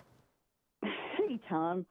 Well, I wanted to tag something on to Dr. Cullen there. I think it's really important for people to know that LSD and MDMA and psilocybin and marijuana, for that matter, are being used and tested now clinically under a group called MAPS, which is the Multidisciplinary Association for Psychedelic Studies. They've been working for decades to open up these opportunities, and thanks to very good work of Dr. Mithofer and Annie, his wife, and just all the subjects who volunteered, including a lot of veterans with PTSD, there's real progress being made, and I think that 5-year time frame is realistic. And I'd also say I had the great fortune to attend Albert Hoffman's 100th birthday. Whoa. That was really something. The inventor of LSD, yeah. Indeed, right. So he lived to be 102, and he was just so awesome. And you can see him, you know, through the wonders of YouTube. He talked about his discovery of LSD and his reverence for the compound. And so he really had in mind, if not completely therapeutic, certainly completely spiritual interaction with a drug like LSD that's so mind-opening. Well, that was the nature of his experience when he was riding his bicycle home after having handled LSD and he started tripping. He described that experience as deeply and profoundly spiritual. Absolutely, right. So that's Bicycle Day. Yeah. Yeah, so, and what a lot of people believe is that Tim Leary kind of muddied the waters by making LSD, maybe taking it less seriously or less reverently than it needed to be. And, you know, there were some pretty unfortunate outcomes there. And I think, you know, there's a lot of things that go into a bad trip, but, you know, taking it as if it's your daily dose of, you know, a carnival ride is insane. Yeah, using it as a party drug is a huge mistake. And I'm not sure that Leary ever actually advocated that. If you listen to his album, Tune In, Turn On, Drop Out, which I did for several hours during an acid trip once, and if you read his writings, particularly The Politics of Ecstasy, he is going out of his way to say, don't take it as a party drug. But he became in the media, and I'm not sure if this is because of what he was saying or simply the way he was characterized, but in the media he was characterized certainly as the guy who was saying acid is a party drug, and it's not. Nobody should ever take acid as a party drug, or any of the psychedelics, frankly, because they can harm you. Seriously. And at his birthday party, Albert Hoffman's 100th, I met a woman from Switzerland who was treated by a psychiatrist prior to America making LSD a Schedule I drug in 1986, I think it was. Anyway, she had used it in a clinical setting, and was now in her 60s. She was treated for alcoholism, never slipped back into it. She said it was the most, that it was life-changing, obviously. So, there is a whole field of opportunity for prudent use and freeing people from the kind of drugs that have to be taken, let's face it, Prozac every day for the rest of your life. Right. So how about a few sessions, or whatever of MDMA with a therapist who's helping you to deal with that trauma so that you can be free. Yeah. There's MAPS, a Multidisciplinary Association for Psychedelic Studies. There's the Hefter. Is there a website? Devon, we're hitting a break. Is there a website? Yeah, maps.org, MAPS .org. Like the things you use to navigate with, maps, MAPS. Exactly. Okay, maps.org. Devon, thank you very much for the information. And thanks so much for calling and from Washington, D.C. and watching us on YouTube. We'll be right back. It's 27 minutes past the hour. Back with more of your calls in Anything Goes Friday here. You're listening to the Thom Hartmann Program. Call 202-808-9925. Here on the Thom Hartmann Program, where despair is simply not an option.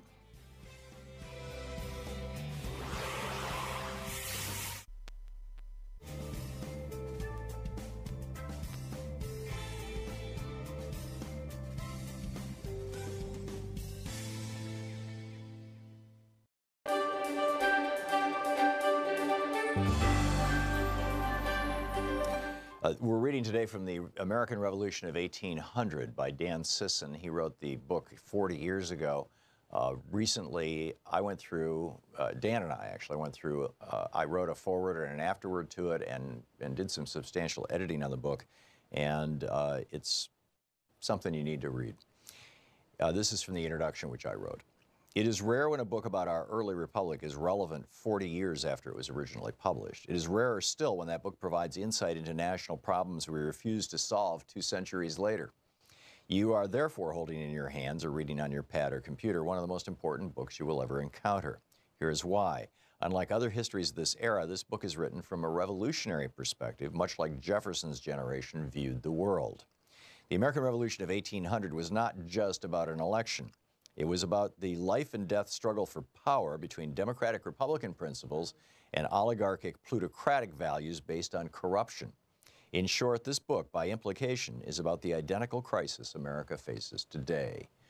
The author's unique analysis is based on the idea of faction controlling party and how both undermine constitutional government.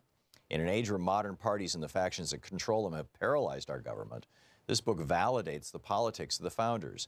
In still another contribution, the book demonstrates how preserving revolutionary ideas within our culture depends on understanding the classical tradition. The ability to recognize a demagogue is rooted deeply in the role Caesar played in destroying the Republic of ancient Rome. That fear of a Caesar inspired Jefferson and others to organize citizens against the Federalists, thereby completely contradicting the political rules of their time. This book, above all, presents a profoundly positive view of Jefferson and his creativity in the midst of crisis. It celebrates his gift 24 years after he wrote the Declaration of Independence and proves he never abandoned his principles or his revolutionary vision for America's future. Ironically, it's become a cliche in political and economic circles that while we love Thomas Jefferson, we live in a country largely run by Alexander Hamilton's policies and John Adams's politics. This may have been more true of the roughly 200 years before the contemporary free trade era, beginning in the 1970s under Richard Nixon and exploding in the mid-1990s when Bill Clinton signed NAFTA. Alexander Hamilton must be rolling over in his grave. Nevertheless, we have become a mercantilist nation dominated by banks and big industries as Hamilton envisioned. It is true that there were huge differences between Hamilton and Jefferson, particularly in their visions for the future of America and its economy. And those divisions tend to dominate interpretations of our political discussion when we reference the era of our first few presidents. But a much larger and more dramatic battle of worldviews played out in the late 1790s between President John Adams and Vice President Thomas Jefferson, leading directly to what is arguably the most transformational presidential election in the history of the United States, the election of 1800. In other books and places, both Dan Sisson and I have written at some length about the differences between these two men and their respective visions of America. Adams relished throwing newspapers editors in prison and demanded that when he and his wife visited a town, the local militia come out to fire their cannons in salute of him and shout, "God save President Adams." Jefferson was so horrified by Adams's Alien and Sedition Acts that he left town the day they were signed into law, and as president often wore simple homespun garments.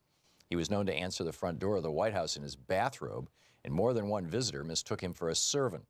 As president, Jefferson literally acted out his egalitarian visions of America. In my book, The Crash of 2016, The Plot to Destroy America and What We Can Do to Stop It, I describe Jefferson's concern over aristocracy in American politics. On October 28, 1813, in a letter to his old rival John Adams, Jefferson commented on his distrust of America's growing wealthy elite, naming in particular the Senate, which was not then democratically elected by the people. Referring to the, quote, cabal in the Senate of the United States, end quote, Jefferson wrote, "You, John Adams, think it best to put the pseudo-aristoi into a separate chamber of legislation, the Senate, where they may be hindered from doing their mischief by their coordinate branches, and where also they may be a protection to wealth against the agrarian and plundering enterprises of the majority of the people." Then Jefferson countered in the letter, writing, "I do not believe them, the Senate, necessary to protect the wealthy, because enough of them will find their way into every branch of the legislation to protect themselves." Instead, Jefferson wrote, "I think the best remedy is exactly that provided by all our constitutions, to leave to the citizens the free election. In general, they will elect the really good and wise. In some instances, wealth may corrupt and birth blind them, but not in sufficient degree to endanger society." And in a final warning about the largely Federalist cabal in the Senate, these would be the conservatives of their time, Jefferson wrote, quote, "The artificial aristocracy is a mischievous ingredient in government, and provision should be made to prevent its ascendancy. I think that to give them power in order to prevent them from doing mischief is arming them for it, and increasing instead of remedying the evil."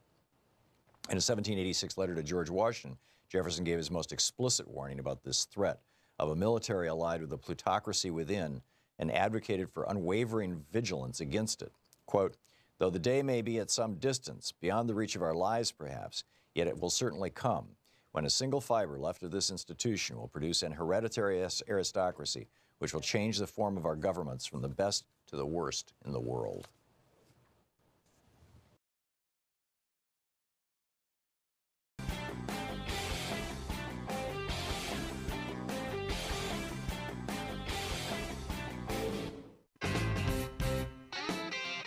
Welcome back. Thom Hartmann here with you. It's Anything Goes Friday. Diane in Tylertown, Mississippi. Hey, Diane, what's on your mind today? Hi, Tom. It's so nice to speak to you. Well, thank you. Back at you. Yeah, I used to be a truck driver, and when you were on Air America left, I think, and that's when I first found out about you. Oh, that's great. Thank you. Let's go way back. Okay, my question was kind of for the congressman, but I have two questions. One, I wonder if the post office could be included in Homeland Security, because I live in a very rural area, and, you know, the post office, they're there all the time. I wonder if that would be beneficial to the post office, because they're always trying to get rid of it. Well, there's an upside and downside to that, Diane. The upside, as you correctly point out, is there are eyes and ears in a lot of places where you might not normally see police. On the other hand, if people, particularly in communities that tend to be discriminated against historically, start viewing the post person, your letter carrier, as an agent of the police powers of the government, that might not be a good thing for those letter carriers. Yeah, I guess so. There is a negative and positive to that. Yeah. Okay, and then also I was wondering if we could pass a law that people are automatically registered to vote when they come of age, and if they so choose to opt out of it, maybe sign a card, just like you have to register for selective service or for the draft, if automatically you're registered to vote, and if you choose to opt out of it, do you think that would be beneficial to getting more of us to vote? I think it would, and it could be easily done. David Hogg tweeted this about 2 weeks ago, one of the Parkland survivors, and he said, I just got my draft card, and apparently he's 18. He said, I just got my draft card. I believe he said he just got it. Maybe he was speaking in the abstract. But anyhow, I think my recollection is he said, I just got my draft card. If the government can send me a draft card when I turn 18, why can't they send me a voter registration card? Very true, very true. And, you know, so spot on. Well done, Diane. Well done. Two great ideas. Thanks so much for the call, and thanks for watching us on Free Speech TV. Michael in Imperial Beach, California. Hey, Michael, what's on your mind? Hey, Mr. Hartmann. Okay. Realizing that we are dealing with sociopaths on Wall Street and people like the Koch brothers, the Mercers, etc., people who will never believe that their mental illness is causing the destruction of our planet. One, what is the mental difference between billionaires who are quote-unquote good and evil billionaires? And two, if you could explain again the mental illness called Wetiko that the Europeans brought with them, who was told to you about your good friend who's passed, Professor Jack Forbes. Thanks, Tom. Yeah, Jack Forbes wrote a book called Columbus and Other Cannibals, specifically, and thank you, Michael, in which he identified this word Wetiko, which appears in my book, The Last Hours of Ancient Sunlight, along with the story of Jack Forbes. And it pretty much literally translates in his Native American language. I forget which tribe he was a member of, but and he said he thought more generally among many Native American languages into insane person or person who eats the substance of others, essentially cannibal. And the horrible kind of Hobson's choice that Native Americans faced when these Wetiko-infected Europeans appeared on the shores of this continent was if we do not fight these people, they will destroy us. If we do fight them, we become them. And if we run away, we may run out of places to run to. And most of them chose the third. They ran away. And you know, so although a lot of them fought back and died, and we used brutal techniques against them. And so that's the state. That's what Wetiko means, and that's the state of those things. Albert in Marina Del Rey, California. Hey, Albert, what's up? Hey, Tom, thanks for taking my call. I just want to describe my first experience on LSD, which was crazy enough at Burning Man. And one of the great things, and I heard you describing it, was the kind of like life-changing experience you had on it. But for me, you know, being in that kind of environment, when you're on LSD and you're exposed to things such as art, topics of higher education, you know, things like that, they really leave a lasting imprint on the human psyche. At Burning Man, for instance, a lot of the art is done in scale. So when you're on LSD, you get to see things in huge scale, and then you get to see things in, you know, miniature-sized paintings. And when you're on this psychedelic trip, you know, it really kind of somehow gives you perspective of the world, because you can see things differently. You see small things, you see big things, and you are able to see the differences in those. But at the same time, you see the small picture and the big picture. LSD is something that almost everybody should experience one time. And like the guy that came on and said, it really has to do with environment. Environment is the key to doing this type of drug in a safe way, and you get the most out of it. Yeah, completely agree. Albert, thank you. Thanks for sharing your story with us. Saeed in Gig Harbor, Washington. Hey, Saeed, what's up? Hi, Tom. Great show. I'm a fan. Thank you. Thank you for having such a great talk and great subjects that you are talking about. But I'm a psychiatrist. I'm child and adolescent psychiatrist. And I want to say that there is two kinds of brain. One is like around normal brain, like you, kind of thinker and kind of great brain, that if you take LSD, it will help you, like you are not going to become psychotic. Right. But if the patients with mental illness like schizophrenia or bipolar, which is genetic predisposition, they take these psychedelics.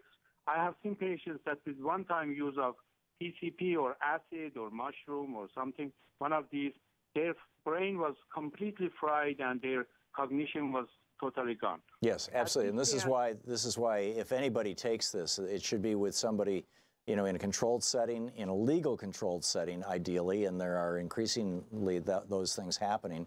with professionals, and they should be evaluated before they're given any kind of drug at all. This is why I agree it shouldn't be legal like pot. Back to you, Saeed. I'm sorry to interrupt you. Other thing that I want to say that at this day and age in 2018, we have so many good medications for depression, anxiety, psychosis, mania, delirium. For everything we have, if we make a good diagnosis, proper diagnosis, which doesn't happen, and proper medication, which doesn't happen. Insurance companies, when I prescribe a $70, $80 medication to a patient, they drop that in the trash can. Molina Managed Care Company, and a high school graduate writes a different prescription from the list that he has, a 30 cents or 60 cents medication, gives the patient. Patient doesn't, it gives side effects to patient, and patient goes and gets a gun and shoot people. All of these people who have done mass shooting, if you look at their history, they have mental illness, and they are on either no medication or some wrong medication. About 4 years ago, I was talking to Molina Insurance Company, and I prescribed something, and they gave something else to the patient, and patient started decompensating and showing psychosis. And I called them. I called pharmacy, and pharmacy said that it is not our fault. Molina Managed Care Company does not allow us to give good medication, and they changed the medication. They say we allowed this medication. Jeez. So I called the Molina Insurance Company. I said, I was talking to them. I asked for medical director, and medical director is no way to be found. The king of Prussia is easy approachable than the medical director of one of these managed care companies. Right. So I was talking to them, and they were refusing. I said, this is what you are doing is not good. One of these patients, these patients, if you, they are like a ticking time bomb. If you give bad medication, they are going to start hallucinating and get a gun and shoot people, and or kill themselves. And the next day, they sent police after me. That I threatened them that I'm going to get a gun and shoot them and throw a bomb at them. You're kidding. And my medical and they reported to medical license, and my medical license has been suspended for past 4 years, and I haven't been able to get it back. And I'm a child psychiatrist. In the state of Washington, there is a handful of child psychiatrists. There's in Tacoma that I was practicing. There is only me and somebody else. And Seattle, there are like 3-4 child psychiatrists. So they got rid of me, and nurse practitioners see like a 200 patient child in one day. And when I was asking us how can they see 200 patients, they say they don't see the patient. They just see the chart and put everybody on amphetamine, because every child needs amphetamine. Jeez. This is how. Saeed, I have to move along, but this is a real horror story. I can't verify any of it, but it doesn't sound too incredible. I can evidence for all of this. Yeah, no, I believe you, Saeed. I need to move along though. You've said a good piece there. Thank you very much for sharing your story with us. I appreciate it. Teresa in Blue Earth, Minnesota. 10 seconds. Okay, I'm sorry. Teresa, I'm going to come back to you after the news at the top of the hour. But in about 10 seconds, here we go. We're hitting a break, and then we're going to check in with Talk Media News in about 4 minutes and find out what's going on in the world. We'll be back with more of Anything Goes Friday right after we check in with Talk Media News in just a moment.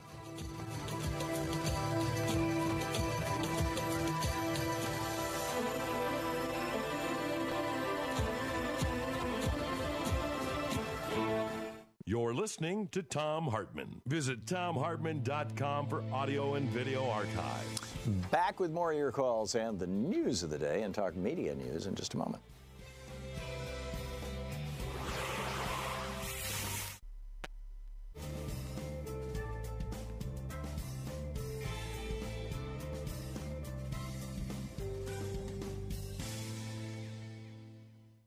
And welcome back. Teresa, let's try it again.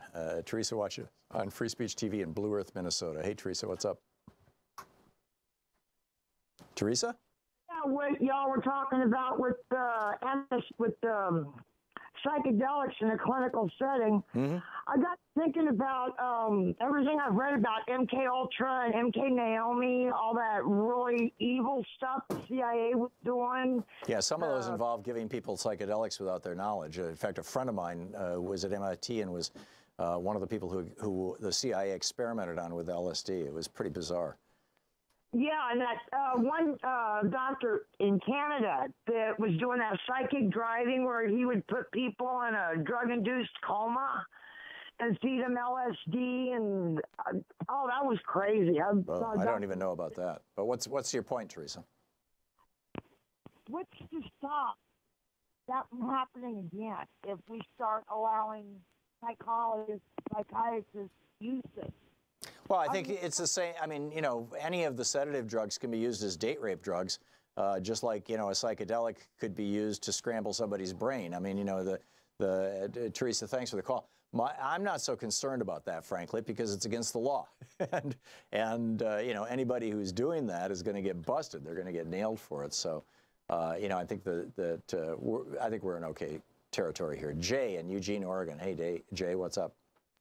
Hey, Tom. I love the show, and it's great to talk to you again. I wanted to bring up a couple topics. One is MAPS. I was wondering if they're on your radar, the Multidisciplinary Association for Psychedelic Studies. An earlier caller mentioned that in some detail. Okay, my bad. I didn't catch all of it. Yeah. Well, I'll let that go then. But you were talking about Timothy Leary, and you're right. He didn't advocate for LSD to be like a party drug or anything. He came up with 2 commandments for the molecular age. It's in his book, The Politics of Ecstasy, from 1970. Number 1 is thou shalt not alter the consciousness of thy fellow man. Number 2, thou shalt not prevent thy fellow man from altering his own consciousness. So in other words, it's a sin to slip somebody psychedelics without their knowledge, because that's just inviting bad things to happen. And it's also just as much of a sin to outlaw people to prevent them from, what I'm saying. And people don't realize Timothy Leary was a psychologist. He was a professor of psychology at Harvard University. He was a very, very smart guy. He had a long history of good, high-quality, peer-reviewed publications, and he took this very seriously. Now, later in his life, he was, kind of on the edge. When I met him, it was after he got out of jail. We were both speaking at a conference. We sat up in the green room, and he was drinking bourbon, and I think his brain was at that point kind of fried, but not by the acid. It was by being put in solitary confinement in prison. They did some real damage to him, in my opinion.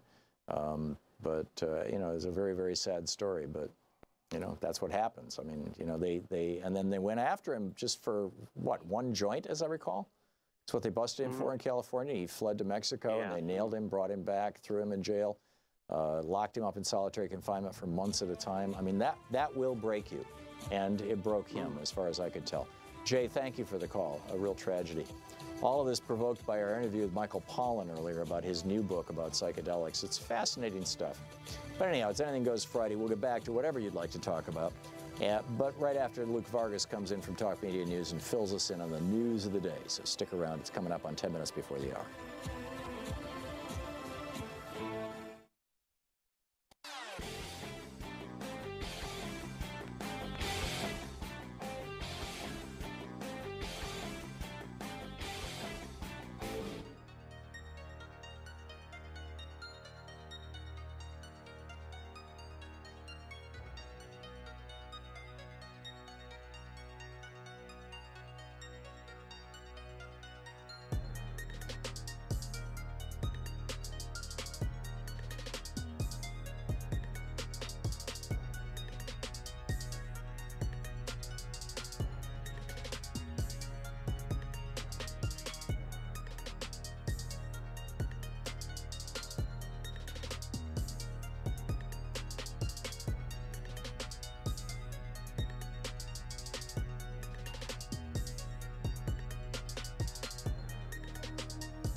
Check in with Talk Media News and find out what's going on in the world today. This report brought to you by goatsfortheoldgoat.com and Ellen Ratner's new book, Loving What You Do. On the line with us, Luke Vargas, the senior foreign correspondent for Talk Media News based out of the UN in New York City. And you can follow him at The Courier on Twitter. Luke, what's going on in the world today? Hey, Tom. Well, coming off of some interesting diplomacy here in New York yesterday between Secretary of State Mike Pompeo and a senior North Korean diplomat, where I took note of the fact that the White House does seem to be sort of coming around to talking about this summit in what I would view to be a healthy way, where there are comments from Pompeo saying there's no reason to have a meeting to put our leaders face to face if we don't think there's a high likelihood of success. And then Trump saying that it's possible a nuclear deal wouldn't be finalized in a first meeting, that we might need to have 2 or 3 meetings to actually get something done. So my sense is that the White House is sort of coming around to viewing this, the importance of the Singapore summit in a more sort of sustainable way, putting all your eggs in one basket and hoping everything can be solved on June 12th in Singapore is probably overly optimistic. And I think we have just now seen Kim Jong-chul visit with President Trump in the White House. I believe that meeting may be ongoing, but it has at least begun at this point. He is delivering a personal message from Kim Jong-un to President Trump. And there is some speculation we might get an announcement in the next few hours that the meeting is formally back on, that the White House had sort of made it clear to the North Koreans that this senior North Korean official would only get to see President Trump if, in fact, there was something to kind of sign off on, that it wasn't just going to be a courtesy visit, that it would be part of an announcement that the summit is going to occur. So it does seem like things are progressing pretty fast and sort of heading in the right direction. And I'll point out just one more thing, which is that we are getting more indications that the president of South Korea, Moon Jae-in, may be attending the Singapore summit as well. There are now South Korean officials in Singapore who are believed to be handling protocol and security issues. The South Koreans have said, no, this is for a meeting later in the year that we're going to have with the Singapore government. I don't put too much stock in that. I do think there are indications this is a sort of a security team that may be there to work with the U.S. and the North Korean teams already in Singapore, so that this would turn into a trilateral meeting. So again, all the suggestions seem to be this meeting is going to happen after all. Very interesting. And only Trump could turn this into a reality show. What else? Yeah. What else is going on, Luke? I've been watching this trade debacle this week. We're getting more and more sort of specific responses from the European Union, from Canada, and Mexico about how they're going to respond to these latest aluminum and steel tariffs that President Trump is imposing on American allies. These were actually announced back in March. I think we talked about them at the time. There was a national security justification given by the administration for not wanting to be so reliant on imported steel, even though in most cases the steel was coming from countries that are very close U.S. allies and countries we wouldn't expect to cut us off in some sort of time of need. I've taken note of the European Union response, where they are sort of seem to be putting into motion an imposition of tariffs on a whole bunch of legacy American goods. So it's Harley Davidson motorcycles, chewing tobacco from the Carolinas, orange juice from Florida, corn from Midwest. Sounds like the Chinese list. It's like everybody's figured out the things that will punish Trump with the Republican base. Exactly right. And I was just sort of adding this up. So by my math, the European Union exporters of steel and aluminum could be hit by about $1.5 billion worth of tariffs. Looking just worth of tariffs or worth of loss in sales? Well, that the cost of the added cost imposed by the U.S. tariffs would be about $1.5 billion on their exports. But I did the same math for what Canada has said they're going to put on U.S. products. Canada has a much more wide-ranging sort of list of products that they are going to put tariffs on, from yogurt to orange juice to manicure and pedicure products, a whole bunch of beauty products, playing cards, pens, boats, lawnmowers, sleeping bags. You add it all up, and the Canadian punishment heading to the U.S. is about 2 or 3 times what we would be imposing on Europe, so somewhere in the order of $3 to $4 billion. And Mexico also is finalizing its list, but it is a very expansive one, hitting the agriculture sector, cold cuts, pork, sausage, other sorts of American manufacturing. And so it seems like we're seeing a disproportionate response here, where these, the U.S. is announcing these tariffs, but actually we would be punished more in dollar terms by our allies for having done this. And I will say there are signs that the damage here is cascading beyond just the steel and aluminum tariffs, that we're now seeing this bleed into the NAFTA negotiations. Justin Trudeau, the Canadian Prime Minister, had called up the White House yesterday. He said, look, I want to fly down to Washington. I want to get these NAFTA negotiations done. Let's use this moment to finalize those talks, which have been dragging on now for about 10 months. And he got a call back from Mike Pence saying the only way you're going to meet with President Trump to talk about NAFTA is if you agree to 5-year sunset clauses on NAFTA, meaning the NAFTA agreement would be subject to an up or down vote. Do we stay with it? Do we get rid of it every 5 years? And to both Mexico and Canada, this is anathema to them. They feel like this is precisely well, to business, Luke, this is insane. Yeah. You want me to invest $500 million in building a factory based on the assumption that for the next 30 years I can take the goods manufactured by that factory and sell them in your country, but you're going to tell me I've only got a 5-year window? Screw it. That's exactly right. So that's the terms that the U.S. is dictating now, and Trudeau said, screw it as well. I'm not going to come. So this is bleeding beyond just immediate tariffs on steel. So you wonder if this was a stupid move by Pence or if this is the official position of the White House, because if it's the official position of the White House, they don't understand trade. I think they've been saying this behind closed doors in the talks, so it is a broader administration position. Amazing. Luke Vargas. Thank you, Luke. Thank you. You're listening to Thom Hartmann.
The Thom Hartmann Program is brought to you in part by X-Chair, the X-Chair office chair.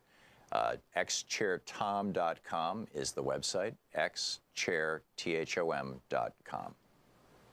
Not only are we pleased to have Superbeats as an underwriter for our program, but it's a great product that I drink every day.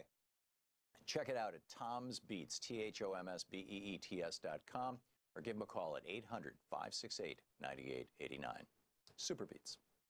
The Thom Hartmann Program is brought to you in part by the Aiden Forecast, an investment newsletter with weekly updates of leading market indicators and a monthly deep dive into what the details of the economy and the markets mean for investors and retirees. On the web at aidenmarkets.com.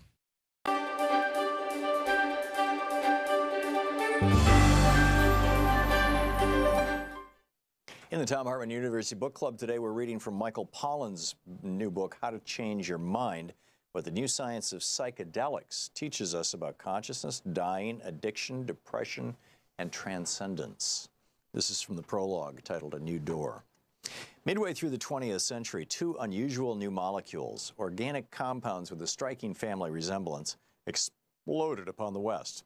In time, they would change the course of social, political, and cultural history, as well as the personal histories of the millions of people who would eventually introduce them to their brains. As it happened, the arrival of these disruptive chemistries coincided with another world historical explosion, that of the atomic bomb. There were people who compared the two events and made much of the cosmic synchronicity. Extraordinary new energies had been loosed upon the world. Things would never quite be the same. The first of these molecules was an accidental invention of science. Lysergic acid diethylamide, commonly known as LSD, was first synthesized by Albert Hofmann in 1938, shortly before physicists split the atom of uranium for the first time. Hofmann, who worked for the Swiss pharmaceutical firm Sandoz, had been looking for a drug to stimulate circulation, not a psychoactive compound. It wasn't until 5 years later, when he accidentally ingested a minuscule quantity of the new chemical, that he realized he had created something powerful, at once terrifying and wondrous. The second molecule had been around for thousands of years, though no one in the developed world was aware of it. Produced not by a chemist, by an inconspicuous little brown mushroom, this molecule, which would come to be known as psilocybin, had been used by indigenous peoples of Mexico and Central America for hundreds of years as a sacrament. Called Teotihuacan by the Aztecs, or flesh of the gods, the mushroom was brutally suppressed by the Roman Catholic Church after the Spanish conquest and driven underground. In 1955, 12 years after Albert Hofmann's discovery of LSD, a Manhattan banker and amateur mycologist named R. Gordon Wasson sampled the magic mushroom in the town of Huajuapan de Jimenez in the southern Mexican state of Oaxaca. 2 years later, he published a 15-page account of the, quote, mushrooms that cause strange visions, end quote, in Life magazine, marking the moment when news of a new form of consciousness first reached the general public. Parentheses, in 1957, knowledge of LSD was mostly confined to the community of researchers and mental health professionals. People would not realize the magnitude of what had happened for several more years, but history in the West had shifted. The impact of these two molecules is hard to overestimate. The advent of LSD can be linked to the revolution in brain science that begins in the 1950s when scientists discovered the role of neurotransmitters in the brain. The quantities of LSD measured in micrograms could produce quantities of LSD measured in micrograms could produce symptoms resembling psychosis, inspired brain scientists to search for the neurochemical basis of mental disorders previously believed to be of psychological origin. At the same time, psychedelics found their way into psychotherapy, where they were used to treat a variety of disorders, including alcoholism, anxiety, and depression. For most of the 1950s and early 60s, many in the psychiatric establishment regarded LSD and psilocybin as miracle drugs. The arrival of these two compounds is also linked to the rise of the counterculture during the 1960s, and perhaps especially to its particular tone and style. For the first time in history, the young had a rite of passage all their own, the acid trip. Instead of folding the young into the adult world, as rites of passage have always done, this one landed them in a country of the mind few adults had any idea even existed. The effect on society was, to put it mildly, disruptive. Yet by the end of the 1960s, the social and political shockwaves unleashed by these molecules seemed to dissipate. The dark side of psychedelics began to receive tremendous amounts of publicity: bad trips, psychotic breaks, flashbacks, suicides. And beginning in 1965, the exuberance surrounding these new drugs gave way to moral panic. As quickly as the culture and the scientific establishment had embraced psychedelics, they now turned sharply against them. By the end of the decade, psychedelic drugs, which had been legal in most places, were outlawed and forced underground. At least one of the 20th century's two bombs appeared to have been defused. Then something unexpected and telling happened. Beginning in the 1990s, well out of the view of most of us, a small group of scientists, psychotherapists, and so-called psychonauts, believing that something precious had been lost from both science and culture, resolved to recover it. Today, after several decades of suppression and neglect, psychedelics are having a renaissance. A new generation of scientists, many of them inspired by their own personal experience of the compounds, are testing their potential to heal mental illnesses such as depression, anxiety, trauma, and addiction. Other scientists are using psychedelics in conjunction with new brain imaging tools to explore the links between brain and mind, hoping to unravel some of the mysteries of consciousness itself. One good way to understand a complex system is to disturb it and then see what happens. By smashing atoms, a particle accelerator forces them to yield their secrets. By administering psychedelics in carefully calibrated doses, neuroscientists can profoundly disturb the normal waking consciousness of volunteers, dissolving the structures of the self and occasioning what can be described as a mystical experience. How to Change Your Mind by Michael Pollan.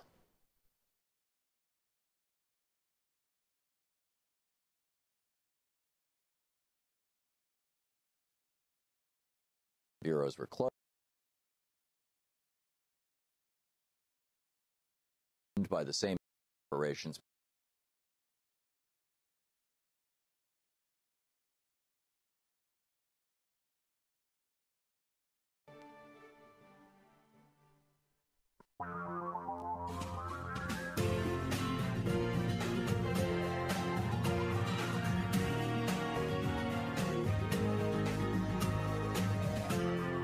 This is the Thom Hartmann Program. Welcome back. Thom Hartmann here with you. It's 6 minutes past the hour. It's Anything Goes Friday here on Talk Media for the Sane Among Us. Doug in Highland Park, Illinois. Hey, Doug, what's on your mind? Well, Tom, number one, thank you so much for all you do, especially in these perilous times. I'm sort of extending the conversation about the use of psychedelics. I've been in daily user of kratom, Mitragana speciosa, which is not a psychedelic per se, right. But I think you've mentioned it before on your program. And as you might know, it's actually related to the coffee tree. It's in the Rubicae family from Southeast Asia. It's been used for medicinal purposes for perhaps millennia. And certain states have already criminalized it, and there's a national criminalization effort by the DEA. Right. Because you might know, use of this is cutting into the profits of, pharmaceuticals, especially pharmaceutical opioids and Xanax and whatever. So I just want to bring this to your attention again, that kratom is a remarkable, safe, natural medicine that people are trying to crush. I just want to hear your thoughts on that. Broadly, I've heard good things about it. A friend of mine who's a member of Congress, actually, his significant other is a fan of this and uses it.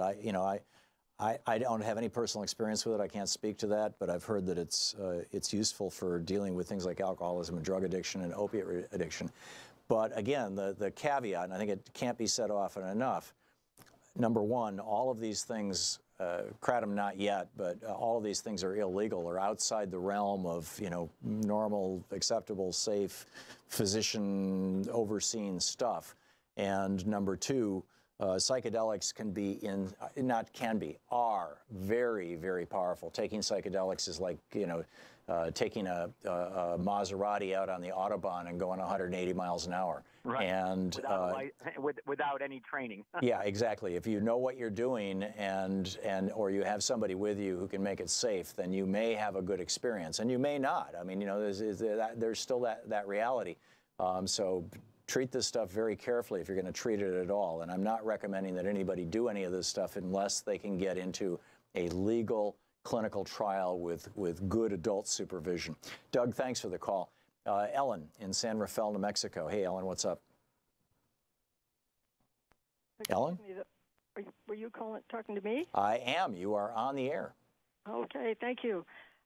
First of all, I appreciate you so much. I'm so glad there is an honest voice out there in the media. Thank you, but this is not a Trump cabinet meeting, so we can just get right to it. I'm not trying to butter you up either. No, I appreciate that, Ellen, and I appreciate your kind words.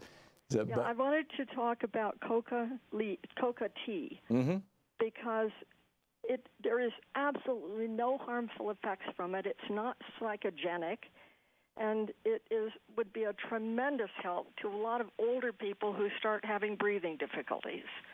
Particularly to anybody who lives at a high altitude. Now, I have chewed coca leaf with a Peruvian elder, and if you just chew the leaf, not much happens. You have to chew or stick into your gum a little piece of lime, very, very alkaline, stuff that apparently breaks up the molecule in the coca and releases the cocaine, and then your mouth gets numb, and you still don't get high. It's more like a strong cup of coffee.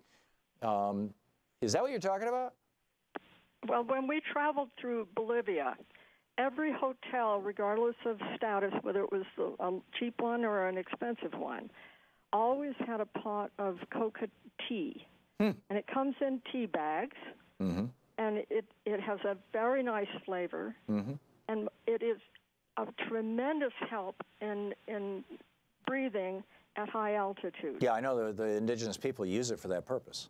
And like I say, it's everywhere. And I had a really vivid experience with just how effective it is when I was walking somewhere to take my laundry. Had to walk up fairly steep hill. I struggled up there. And then unfortunately found that the laundry was closed for the lunch hour. Right. So I had to go back later. So before I went, I drank a cup of coca tea. I walked up that hill with no difficulty at all. Yeah. It was just amazing, and it is not there. I can't think of anything really harmful about it. Yeah. Did it numb your mouth, Ellen? It didn't. No. So, No, so the it's like cocaine was drinking a not cup of tea. liberated. You were not actually taking cocaine. You were taking the other alkaloids in the coca tea. Interesting. Exactly. There was no cocaine. I mean, it's not like cocaine. Right. In fact, from what I understand, it takes like a couple thousand pounds of coca leaves in order to get 1 ounce of cocaine. I don't know the proportions, but it is. Volume. Yeah, you're right on that. So yeah, it's fascinating. Ellen, thanks for sharing that story with us. It's a fascinating. You know, there's so many plants. I mean, you know, it's like the plant world, or if you're religious, you know, God created the herbs of the earth to be, you know, food and healing for us. Genesis. I just wish that they would legalize it, because I live at high altitude, and the older I get, the more difficulty I'm having with it. Oh, interesting. I don't want to have to move. Yeah, if you live in the high desert in New Mexico, or if you live in the Rockies, yeah. I live in the mountains in New Mexico. Yeah, remarkable. Yeah. Ellen, thanks for sharing your story with us. I appreciate it. Thank you for having the program. My pleasure. Good talking with you. Jesse in Healdsburg, California. Hey, Jesse, what's up? Hi there. Thank you, Tom. Wanted to talk about my LSD experience. Okay. Every day for about a year in 1975. It was wonderful. Expanded my mind. You mean you don't mean you took LSD every day? You mean that for a year after you took it, you had a good experience? No, I mean I took it every day. Really? My understanding is that if you take LSD more than 2 or 3 days in a row, it ceases to even work because you burn through all your available body's serotonin. Well, it didn't burn through my serotonin. Okay. And, I mean, I even held down a job. Whoa. But it is absolutely spiritual. This is no party drug. I had a wonderful set and setting. Yeah. I've never heard such a story. Yeah. It has blurred the line for me between the metaphysical and the physical, between so-called reality, what is possible and what is impossible. Right. May I give you an example? Sure. I was in a wreck, a truck accident. One vehicle going slow for some reason, gravel road in the mountains. We ended up upside down in the truck. My cousin was driving, and I was in the middle. My friend was sitting in the passenger seat. When that happened, time seemed to alter. Everything slowed down. I felt like I had somehow gone to the top of the truck interior. I saw my cousin and my friend bumping into each other down there, and I saw them get out the windows. Remarkable. Then I was trying to get out of it, but I couldn't. I couldn't. Jesse, I have to run. I'm sorry. I'd love to hear the rest of the story, but we're out of time. I mean, if you could only hear the rest of this. Okay, thank you. This is the Thom Hartmann Program. It's 15 minutes past the hour. We'll be back with more of your calls right after this.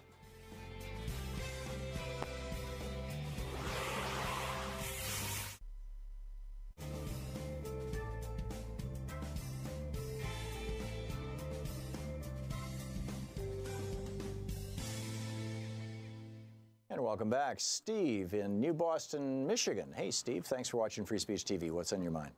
Hi, Tom. Always good to talk with you.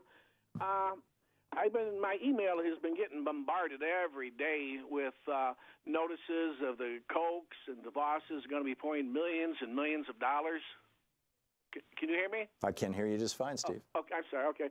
Yeah, into the campaigns, and especially here in Michigan, they want to unseat some really good Democrats, and so they're saying they're going to pour millions and millions of dollars. And they are.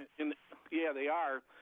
And, I go back over the campaign, the presidential campaign, and we hear about, going to drain the swamp. And what I've seen is that Washington has been drained of a lot of good people who worked under President Obama and his administration, but they're all gone. And they're replaced with friends and relatives of the current president. And lobbyists. And in business, I've been a businessman, and in business I realize you hire the people who can and are knowledgeable to do the business, not those who are your friends who are going to buddy up with you and agree with everything you want to do.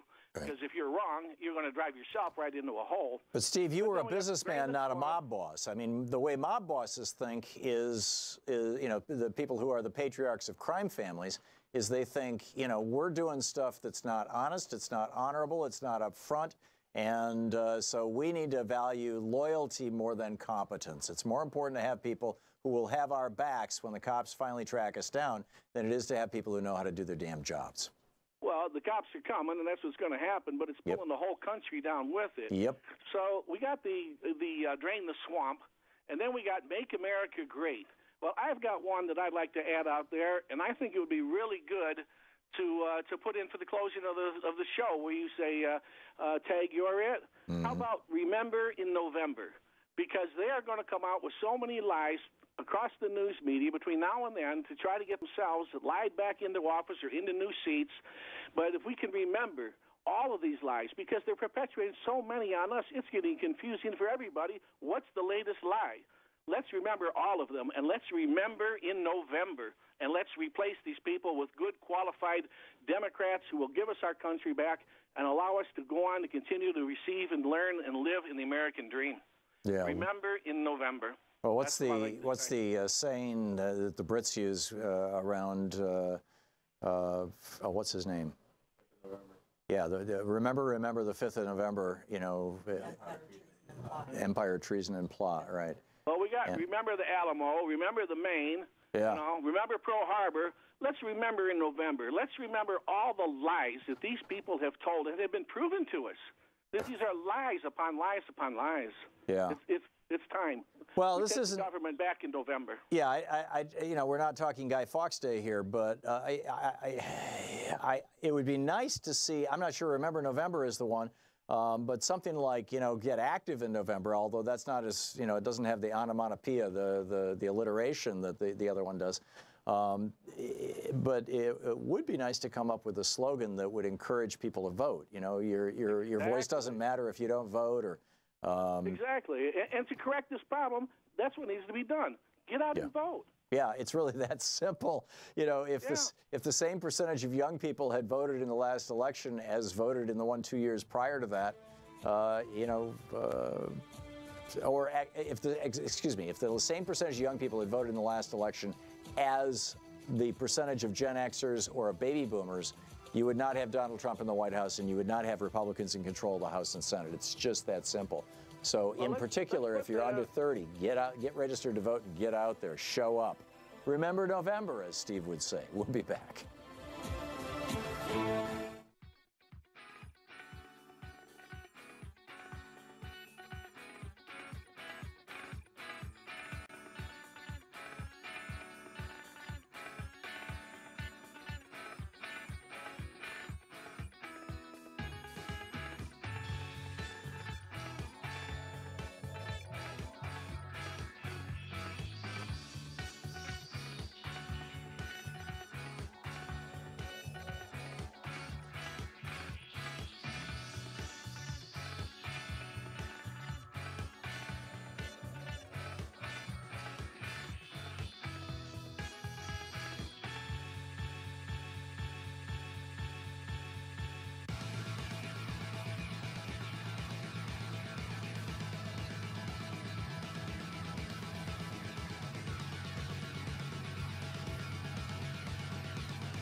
Welcome back. It's Anything Goes Friday here on the Thom Hartmann Program. And Carol in Murrells Inlet, South Carolina. Hey, Carol, what's on your mind?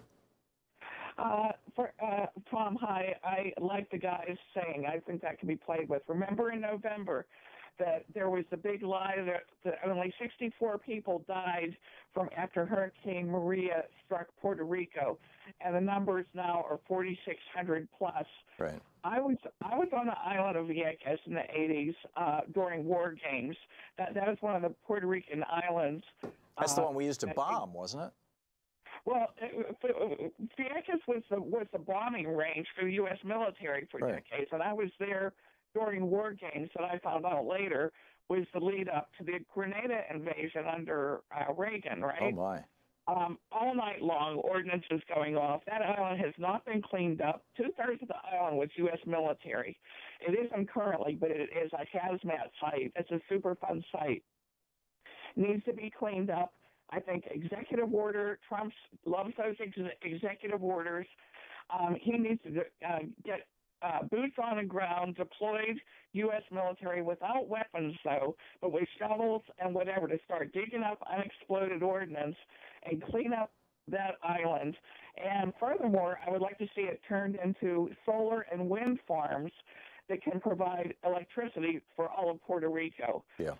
Is that the U.S. taxpayers owe the Puerto Ricans that much, and we're starting a new hurricane season, and I'm so frightened to think of what can happen because they're still not up and running. Oh, they're not even halfway there. I mean, it's even what's running is so fragile, and in that year, if Elon Musk, he actually solarized a hospital down there.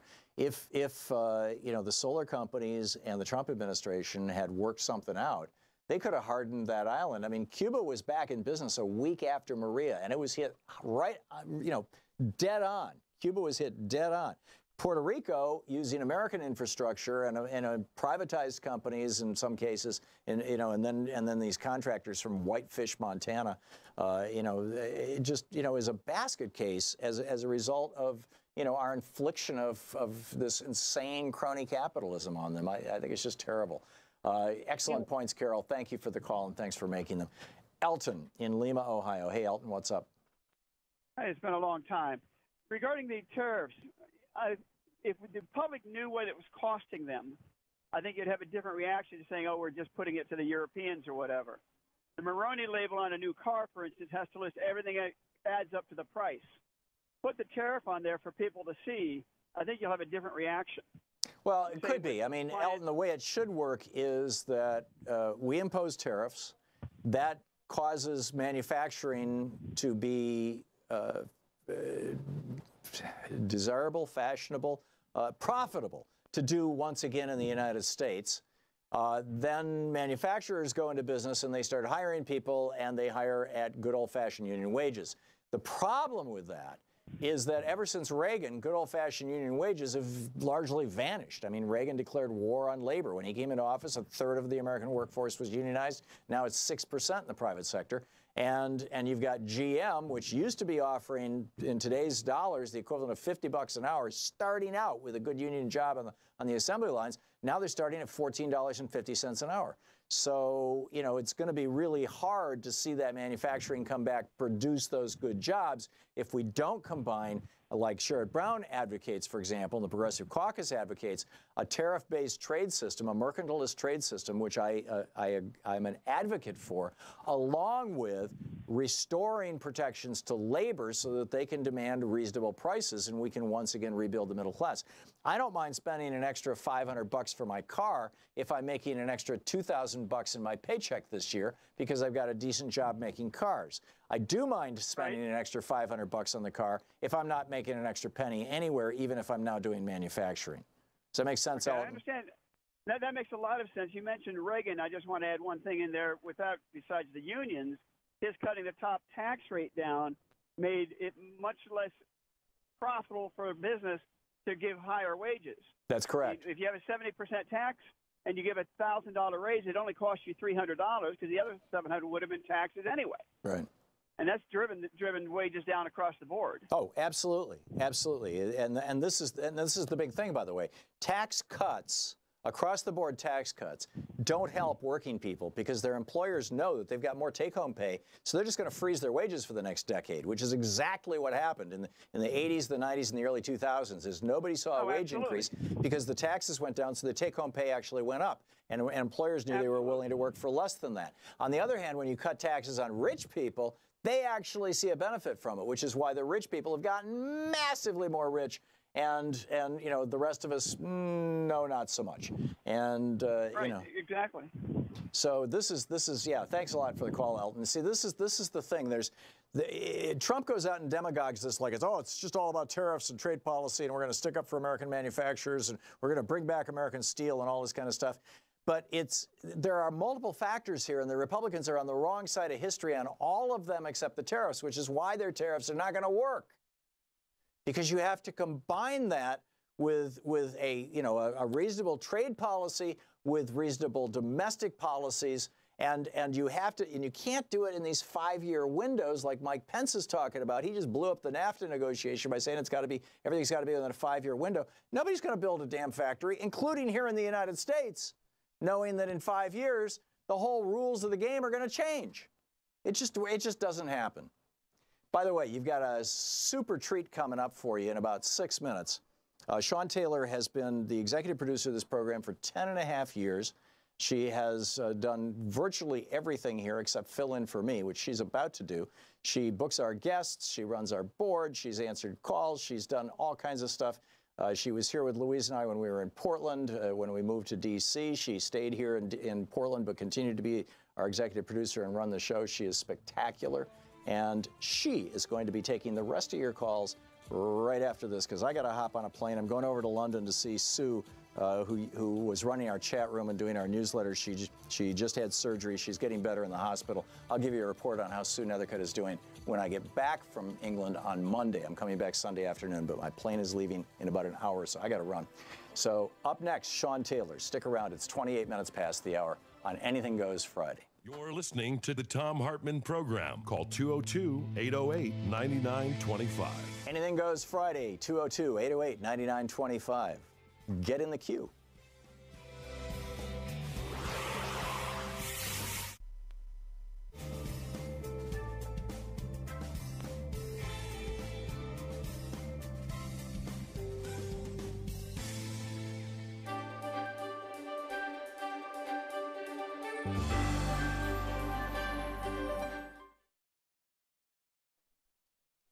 In the Thom Hartmann University Book Club today, we're reading From American Holocaust by David Stannard, The Conquest of the New World. This is from the prologue.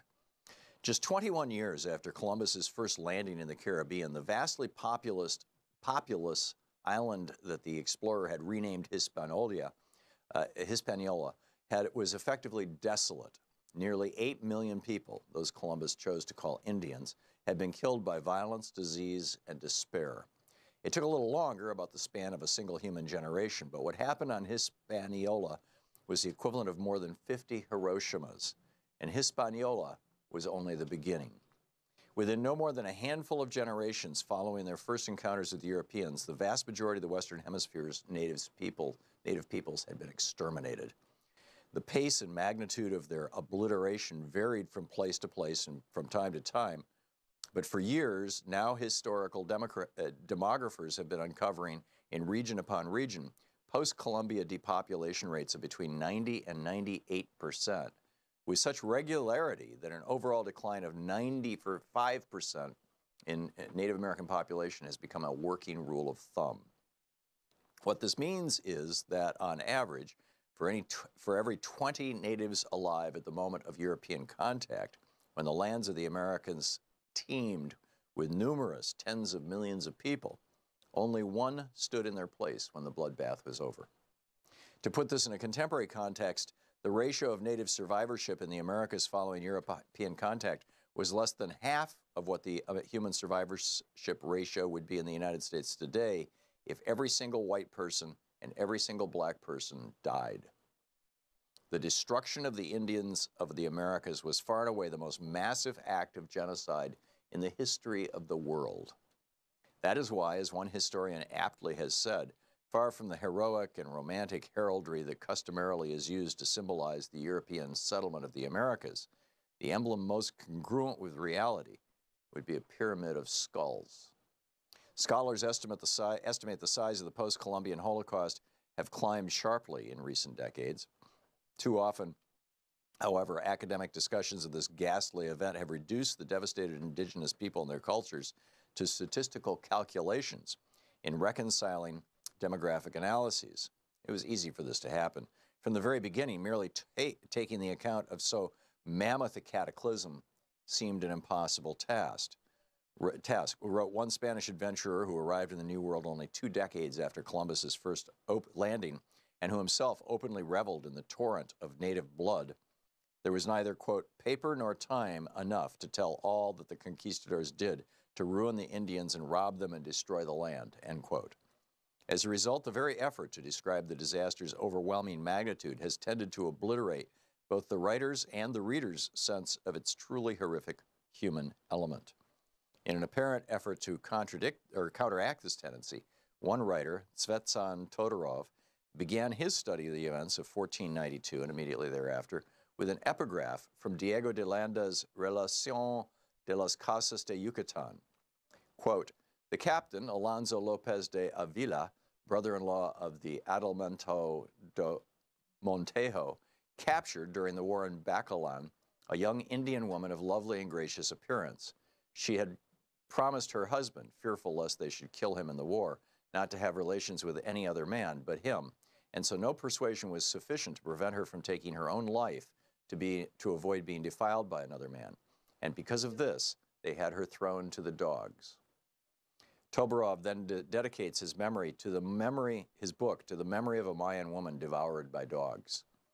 It is important to try and hold in mind an image of that woman and her brothers and sisters and the innumerable others who suffered similar fates as one reads Todorov's book, or this one, or any other work on this subject, just as it is essential, as one reads about the Jewish Holocaust or the horrors of the African slave trade, to keep in mind the treasure of a single life in order to avoid becoming emotionally anesthetized by the sheer force of such overwhelming human evil and destruction.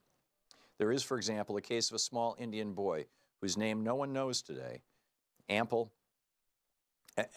whose unmarked skeletal remains are hopelessly intermingled with those of hundreds of anonymous others in a mass grave on the American plains, but a boy who once played on the banks of a quiet creek in eastern Colorado, until the morning in 1864, when the American soldiers came.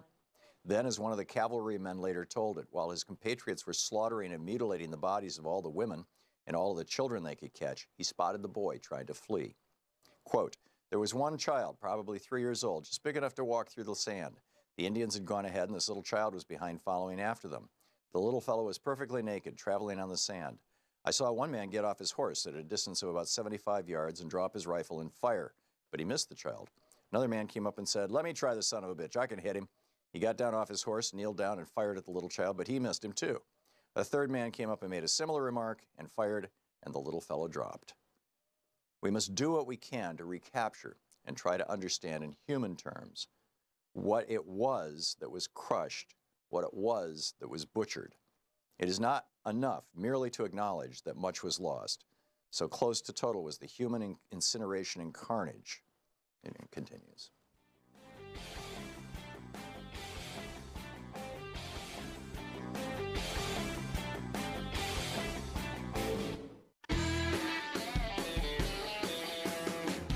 Welcome back to the Thom Hartmann Program. Do not adjust your sets or your dial. I am not Thom. I'm Sean Taylor, Thom's producer for many years. And Thom is traveling, so I'll be taking your calls for the next 30 minutes. So let's get right to your phone calls. We're going to talk to Mike in, is it Loma Linda, California? Mike? Loma, Sean. Yeah, just a quick update on the incident last week where the NFL owners allegedly voted to penalize players who kneel during the national anthem. Mm-hmm. Well, it turns out from later reporting by an ESPN reporter that they never took a formal vote. This was just the announcement of some sort of an informal straw poll, so enforceability might be a problem.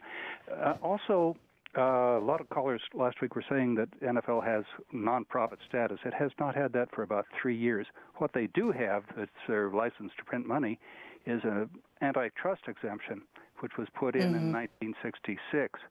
And there have been right-wing threats against the NFL's antitrust exemption ever since the whole business of kneeling during the national anthem started.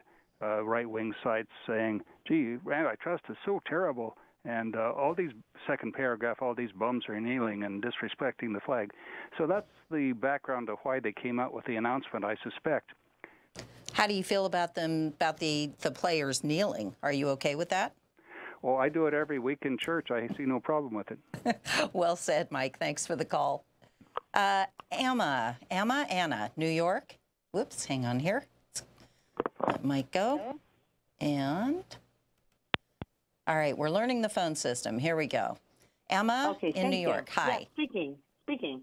Yes, this country has had its high points. It's golden eras like England. Mm-hmm. It has had its good and bad times. We are facing so many discriminations. We are facing fighting.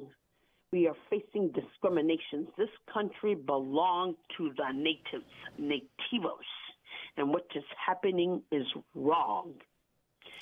So whether it's in our government, that when somebody speaks, it is through the power of the tongue. I happen to be a Catholic who converted from the Hare Krishna movement to Catholicism. It is through the power of the tongue. So when Jesus preached for 3 years, he said, don't go to the oppressed, go to the oppressor. And I think that can change America. And not only that, unite the whole globe. Or get the oppressors out of office. Exactly. Yeah. Exactly. Well said. Well said, Emma. Thank you for the call. Chris, watching, oh, wait, we'll save that one for the break, free speech. David, watching in Lombard, Illinois. David, you have some advice for Democrats? Yes, hi. Hi, David. You're on the air. Thank you. I'm a dyed-in-the-blue Democrat. I will always be true to it. But I have a real problem with the Democratic Party right now because I don't know what they stand for. I don't know what they want to do. You know, I don't see a list of priorities. Every week I get a dozen letters from different organizations and senators and House of Representatives for $3 and $5. You know, it's like, obviously everybody's out for getting their hands, but I don't see a list. Like Tom was just talking about, Reagan did this and Reagan did that. Well, we've had 2 Democratic presidents since Reagan, each at 8 years. And the problems that these things have caused are not, why couldn't Obama or Clinton rescind what Reagan did if it was so bad? I just want to see a list of things, the first things on November after the election, after we take control, what's going to get done? What's the highest priority to go back? David, let me ask you a question. Are you showing up at your local chapter meetings? I used to. I haven't. I've been planning to. I'm going to do that. Okay, because if you want things to change and you want to know what's being done, you've got to be part of the solution, and that means showing up. Well, for a long time, I was making phone calls. I'm got some health issues now. I can't walk anymore. But, I'm 70 years old, and I'm kind of concerned that these things aren't going to they're not going to inspire the young people to come in and see what's going to happen. Well, I believe, like Tom does, that we are the ones that we've been waiting for, and that it's time for all of us to get active. And if you can't go to meetings, call your local representatives and let them know how you feel. Call the DNC and let them know how you feel. And if you have a list of things that you'd like to see them add, then by all means, let them know. You know, they're not mind readers. But our leaders know these things. Tom's talking about these things. They all know these things. But we have to hold them accountable. If we don't tell them that that's what we want them to do, then they're not necessarily going to do them. They may know them, but they need to be reminded.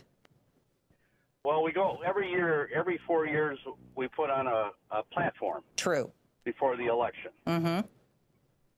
But do we have a platform that just is a running platform? So we all know that on November 8th, or whatever the date is for this election, or after the next, after we take control of Congress, this is the priority. I mean, we should have a list and a priority list. And we go back to the Reagan things. Okay, so they knocked down the tax rate down, so we're not able to do this, Well, the first thing we got to do is get control of the House and the Senate again. So that's getting active, getting involved with your local party. If you can't, calling the people who can. If you can't knock on doors, make phone calls. Answer phones at the phone banks. But it's important to get involved, or none of this is going to happen if we all run off in different directions. We've got to get together, and we've got to make change happen. And we can. We all know we can.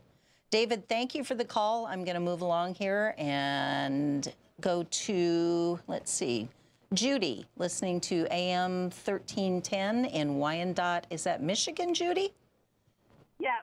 Hi, you're on the air. You want to talk about what Democrats should do? Yeah, well, I'd like to talk about what they're not doing and what they could do. I agree 100% with the last caller. I just made a comment an hour ago to somebody that I get emails every single week from Indivisible with a plan of action, with action plans for me to do every week. I am vice president of one Democratic club. I am an active member of another, and I have volunteered my time on countless campaigns. I am extremely active, and what the Democratic Party is doing from the top down is awful. They do nothing. I have never seen a voter registration drive organized in my county. I have never seen a small, Sean King had an excellent editorial in the New York Daily News today about how the Democrats have a hard time admitting that they're not connecting well with the people who they want to support them. All I get is emails asking for money. I get no concrete suggestions on what I could be doing to affect change. And just voting for Democrats is not enough right now. That's not who's winning. Who's winning? Progressives are winning. People who genuinely inspire other people are winning. That's who's winning, and that's what the Democrats need to do. And Judy, that's why we all need to be showing up at the meetings. It sounds like you're leading the way in your community, and we need everybody else to get involved and get active. You can't do it alone. And it's got to start from, if it's not coming from the top down, it's got to come from the ground up.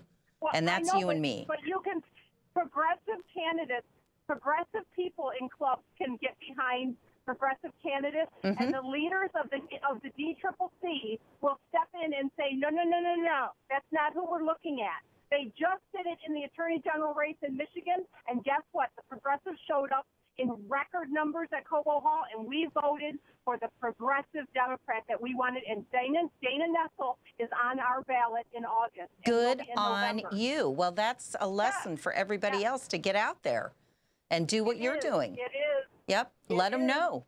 Use your voice. Use your vote. I do, but when the people at the top are tone deaf, it feels sometimes like you're beating your head against the wall. Yep, I hear you, but that just means you have to say it louder. Well. All right. Thank you for the call, Judy. I'm going to move along here, but thank you. Thank you. Thanks. All right. Let's see. We've got Mike listening in West Palm Beach. Hi, Mike. Hi. What's on your mind? Can you hear me, Sean? I can hear you. Great. What is being said is extremely important. The involvement of the progressives and Democrats and independents to change this government is crucial. But I need to remind people, the demon of Donald Trump is only there because 45% of the people in this country are happy with him. That's the scary issue. And when he is gone, which he will be gone, you cannot make these assumptions that, well, we did our job, we made a mistake, and now we got rid of him. You know what? This GOP push has been going on for 40 years, and I want to remind people that the worst thing that has happened in the last 50 years in our democracy was not done by Donald Trump, but it was done by Mitch McConnell. Well said. The theft of a SCOTUS pick was the biggest crime against the Constitution, and he is proud of it. He is bragging that he is a student of the Constitution. Yet that theft was the greatest crime, and I give him credit for getting away with it, because all of Americans should have been on the streets. Even Republicans should have said, you know what, this is going to come back to haunt us, which it will if we fight. They owe Democrats and progressives 2 SCOTUS picks now, and the picks that we make should be, I don't care, should be the most liberal, transgender, I don't care. But to make up for that theft, we should really stick it to them for a change. Well, you know, we should do what's best for the country, too. So, and let's impeach Mitch McConnell. That'd be fun. Oop, looks like he hung up. Chris, I'm going to hang on to you here. Steve, listening to WCPT, you want to talk about political reform? Well, actually, yes, and part I wanted to respond to a couple of the previous callers. I mean, with all due respect to people, I know that the Democrats aren't doing the greatest job in terms of messaging, but, you know, it's not up to a political party to be your political life coach. You're not fifth graders, and no one who's ever taken a civics class or ever taken a basic political science class in college needs a political party to tell you the difference between Republicans and Democrats and their policies. I mean, for heaven's sakes, in the day of the internet, you can easily research this on your own. And it's not up to the Democratic Party to handhold your way through this process to give you an idea of what distinguishes them from the Republicans.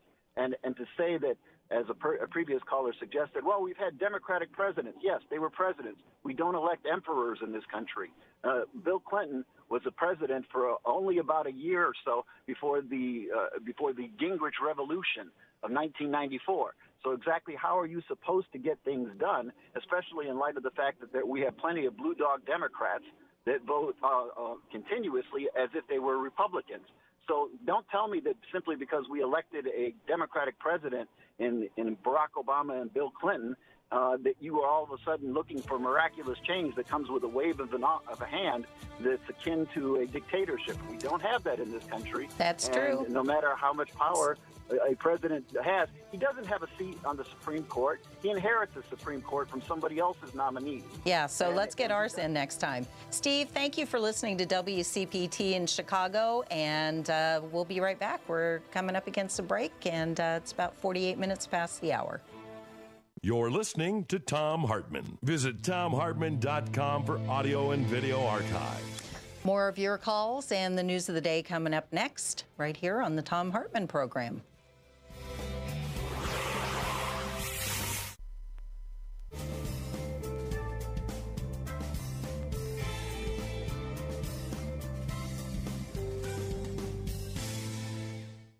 And welcome back. Ken, watching Free Speech TV. Let's see here. You want to talk about the Pennsylvania going after the Vatican? Going after the Diocese of Harrisburg. I was on April 27th. I brought it to Tom's attention. Very good. You're on the air. Tell us about it. I think a Pennsylvania Attorney General must have been listening. Josh Shapiro, because he announced he will be going after him in June. So stay tuned. This is going to be bigger than what came out of Boston back in 2003. Well done. The Catholic sexual abuse is going to be brought to everyone's attention. It's going to be bigger. So stay tuned. Will do, and keep us posted, Ken. Thank you for the call. Okay, and always remember what Tom said. Democracy is not a spectator sport. That's right. It begins with every single one of us. Ken, thank you for watching Free Speech TV. Amen. Take care. Have a good weekend. Jim, you're watching Free Speech TV in Los Angeles. Tell me your topic. Well, my topic, I've been listening to your last few callers, and the one thing is the worst Democrat is better than the best Republican. That's just a simple fact. And yes, the more progressives we can get on board, the better. But any Democrat is, and we have to win back the House and Yes, Senate. we do. We do. We got to get active, get out there. Are you participating in your local party? Yes. I this the one thing I do is I talk. I talk to Bernie. I met Bernie and Tom out in L.A. and I try to convince people that this is it. We have to win back the House and the Senate just to stop the devastation.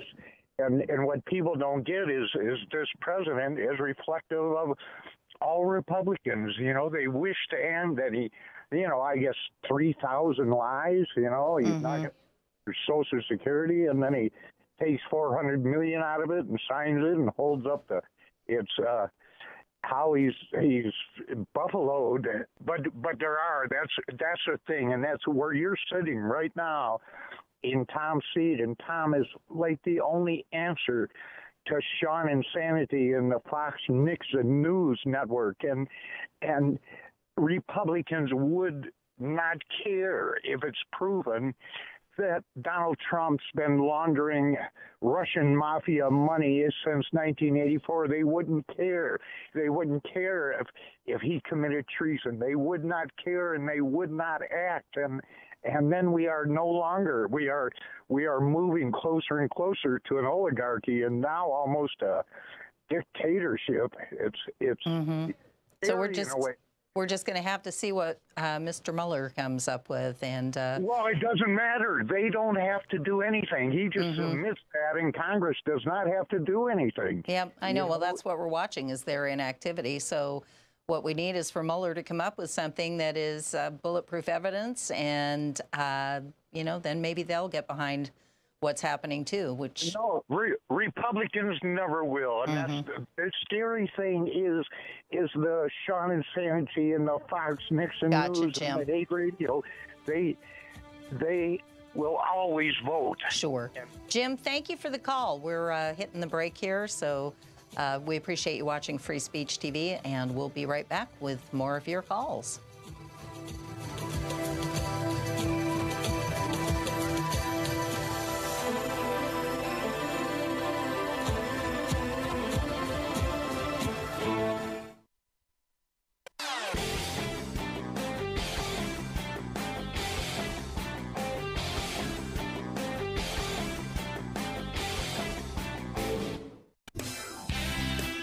Welcome back. Althea, you've been holding for a while. You've got an idea for Democrats?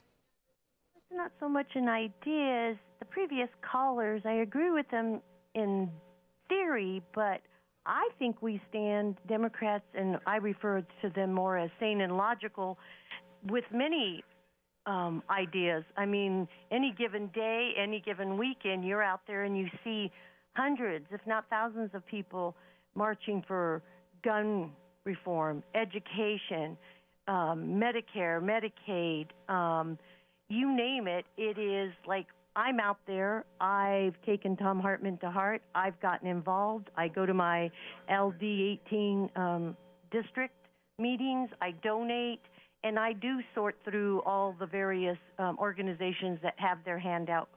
It may be and appears that the people at the top, the Tom Perez's, maybe are not getting their message out, but that's not up to them. It's for us. They are driven by us. Well said, and good on you for getting involved too, Althea. That's you're absolutely right. They can deliver the message, but we need to get it out there and pass it around. And yes, and it's educating oneself, and I feel like, I don't know if I'm a progressive. I know there's change, and I know we need to make it, but I have, going to these various meetings, found that these Bernie people have cloned progressive for themselves, and good for them.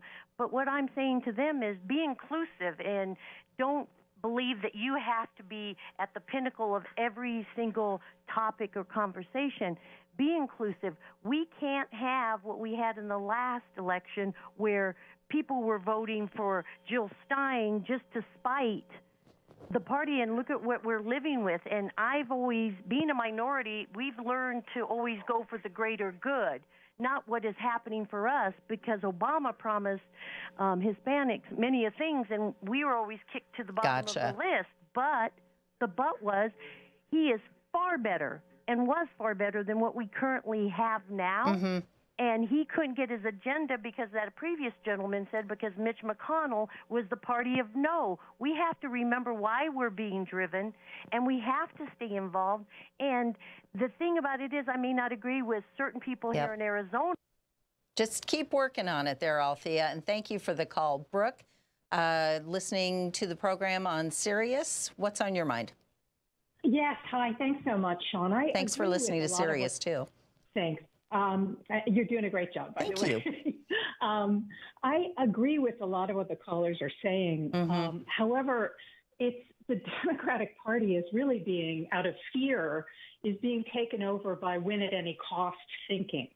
And I keep reminding them that it's win at any cost that made the Republican Party what it is. Take it Here in back. New York, right, we're being, and frankly, I have been involved on many, many levels for many years, and I stopped being involved in our local Democratic Party because the head of it is a bully.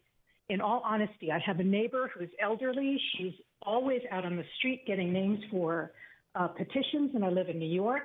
And when she brings up the problem with Andrew Cuomo, which is a big problem, he governs like a Republican. He has the IBC. He's all for gerrymandering districts. He does what he wants. When Cynthia Nixon, good alternative. Well, yes, I'm working on her, but you know she was shut out of the party. But let me tell you, we know politics is local. And when she's brought up in this meeting, people roll their eyes, they name call, and they actively bully. Brooke, just keep plugging, and thank you for what you're doing. I've got to let you go because we're running out of time here, and I just want to get Tom's message out that democracy is not a spectator sport. It starts with all of us. Thanks for listening. Tag your it, as Tom would say. Have a great weekend. Tom will be back Monday. You've been listening to Thom Hartmann. For audio and video archives, visit thomhartmann.com.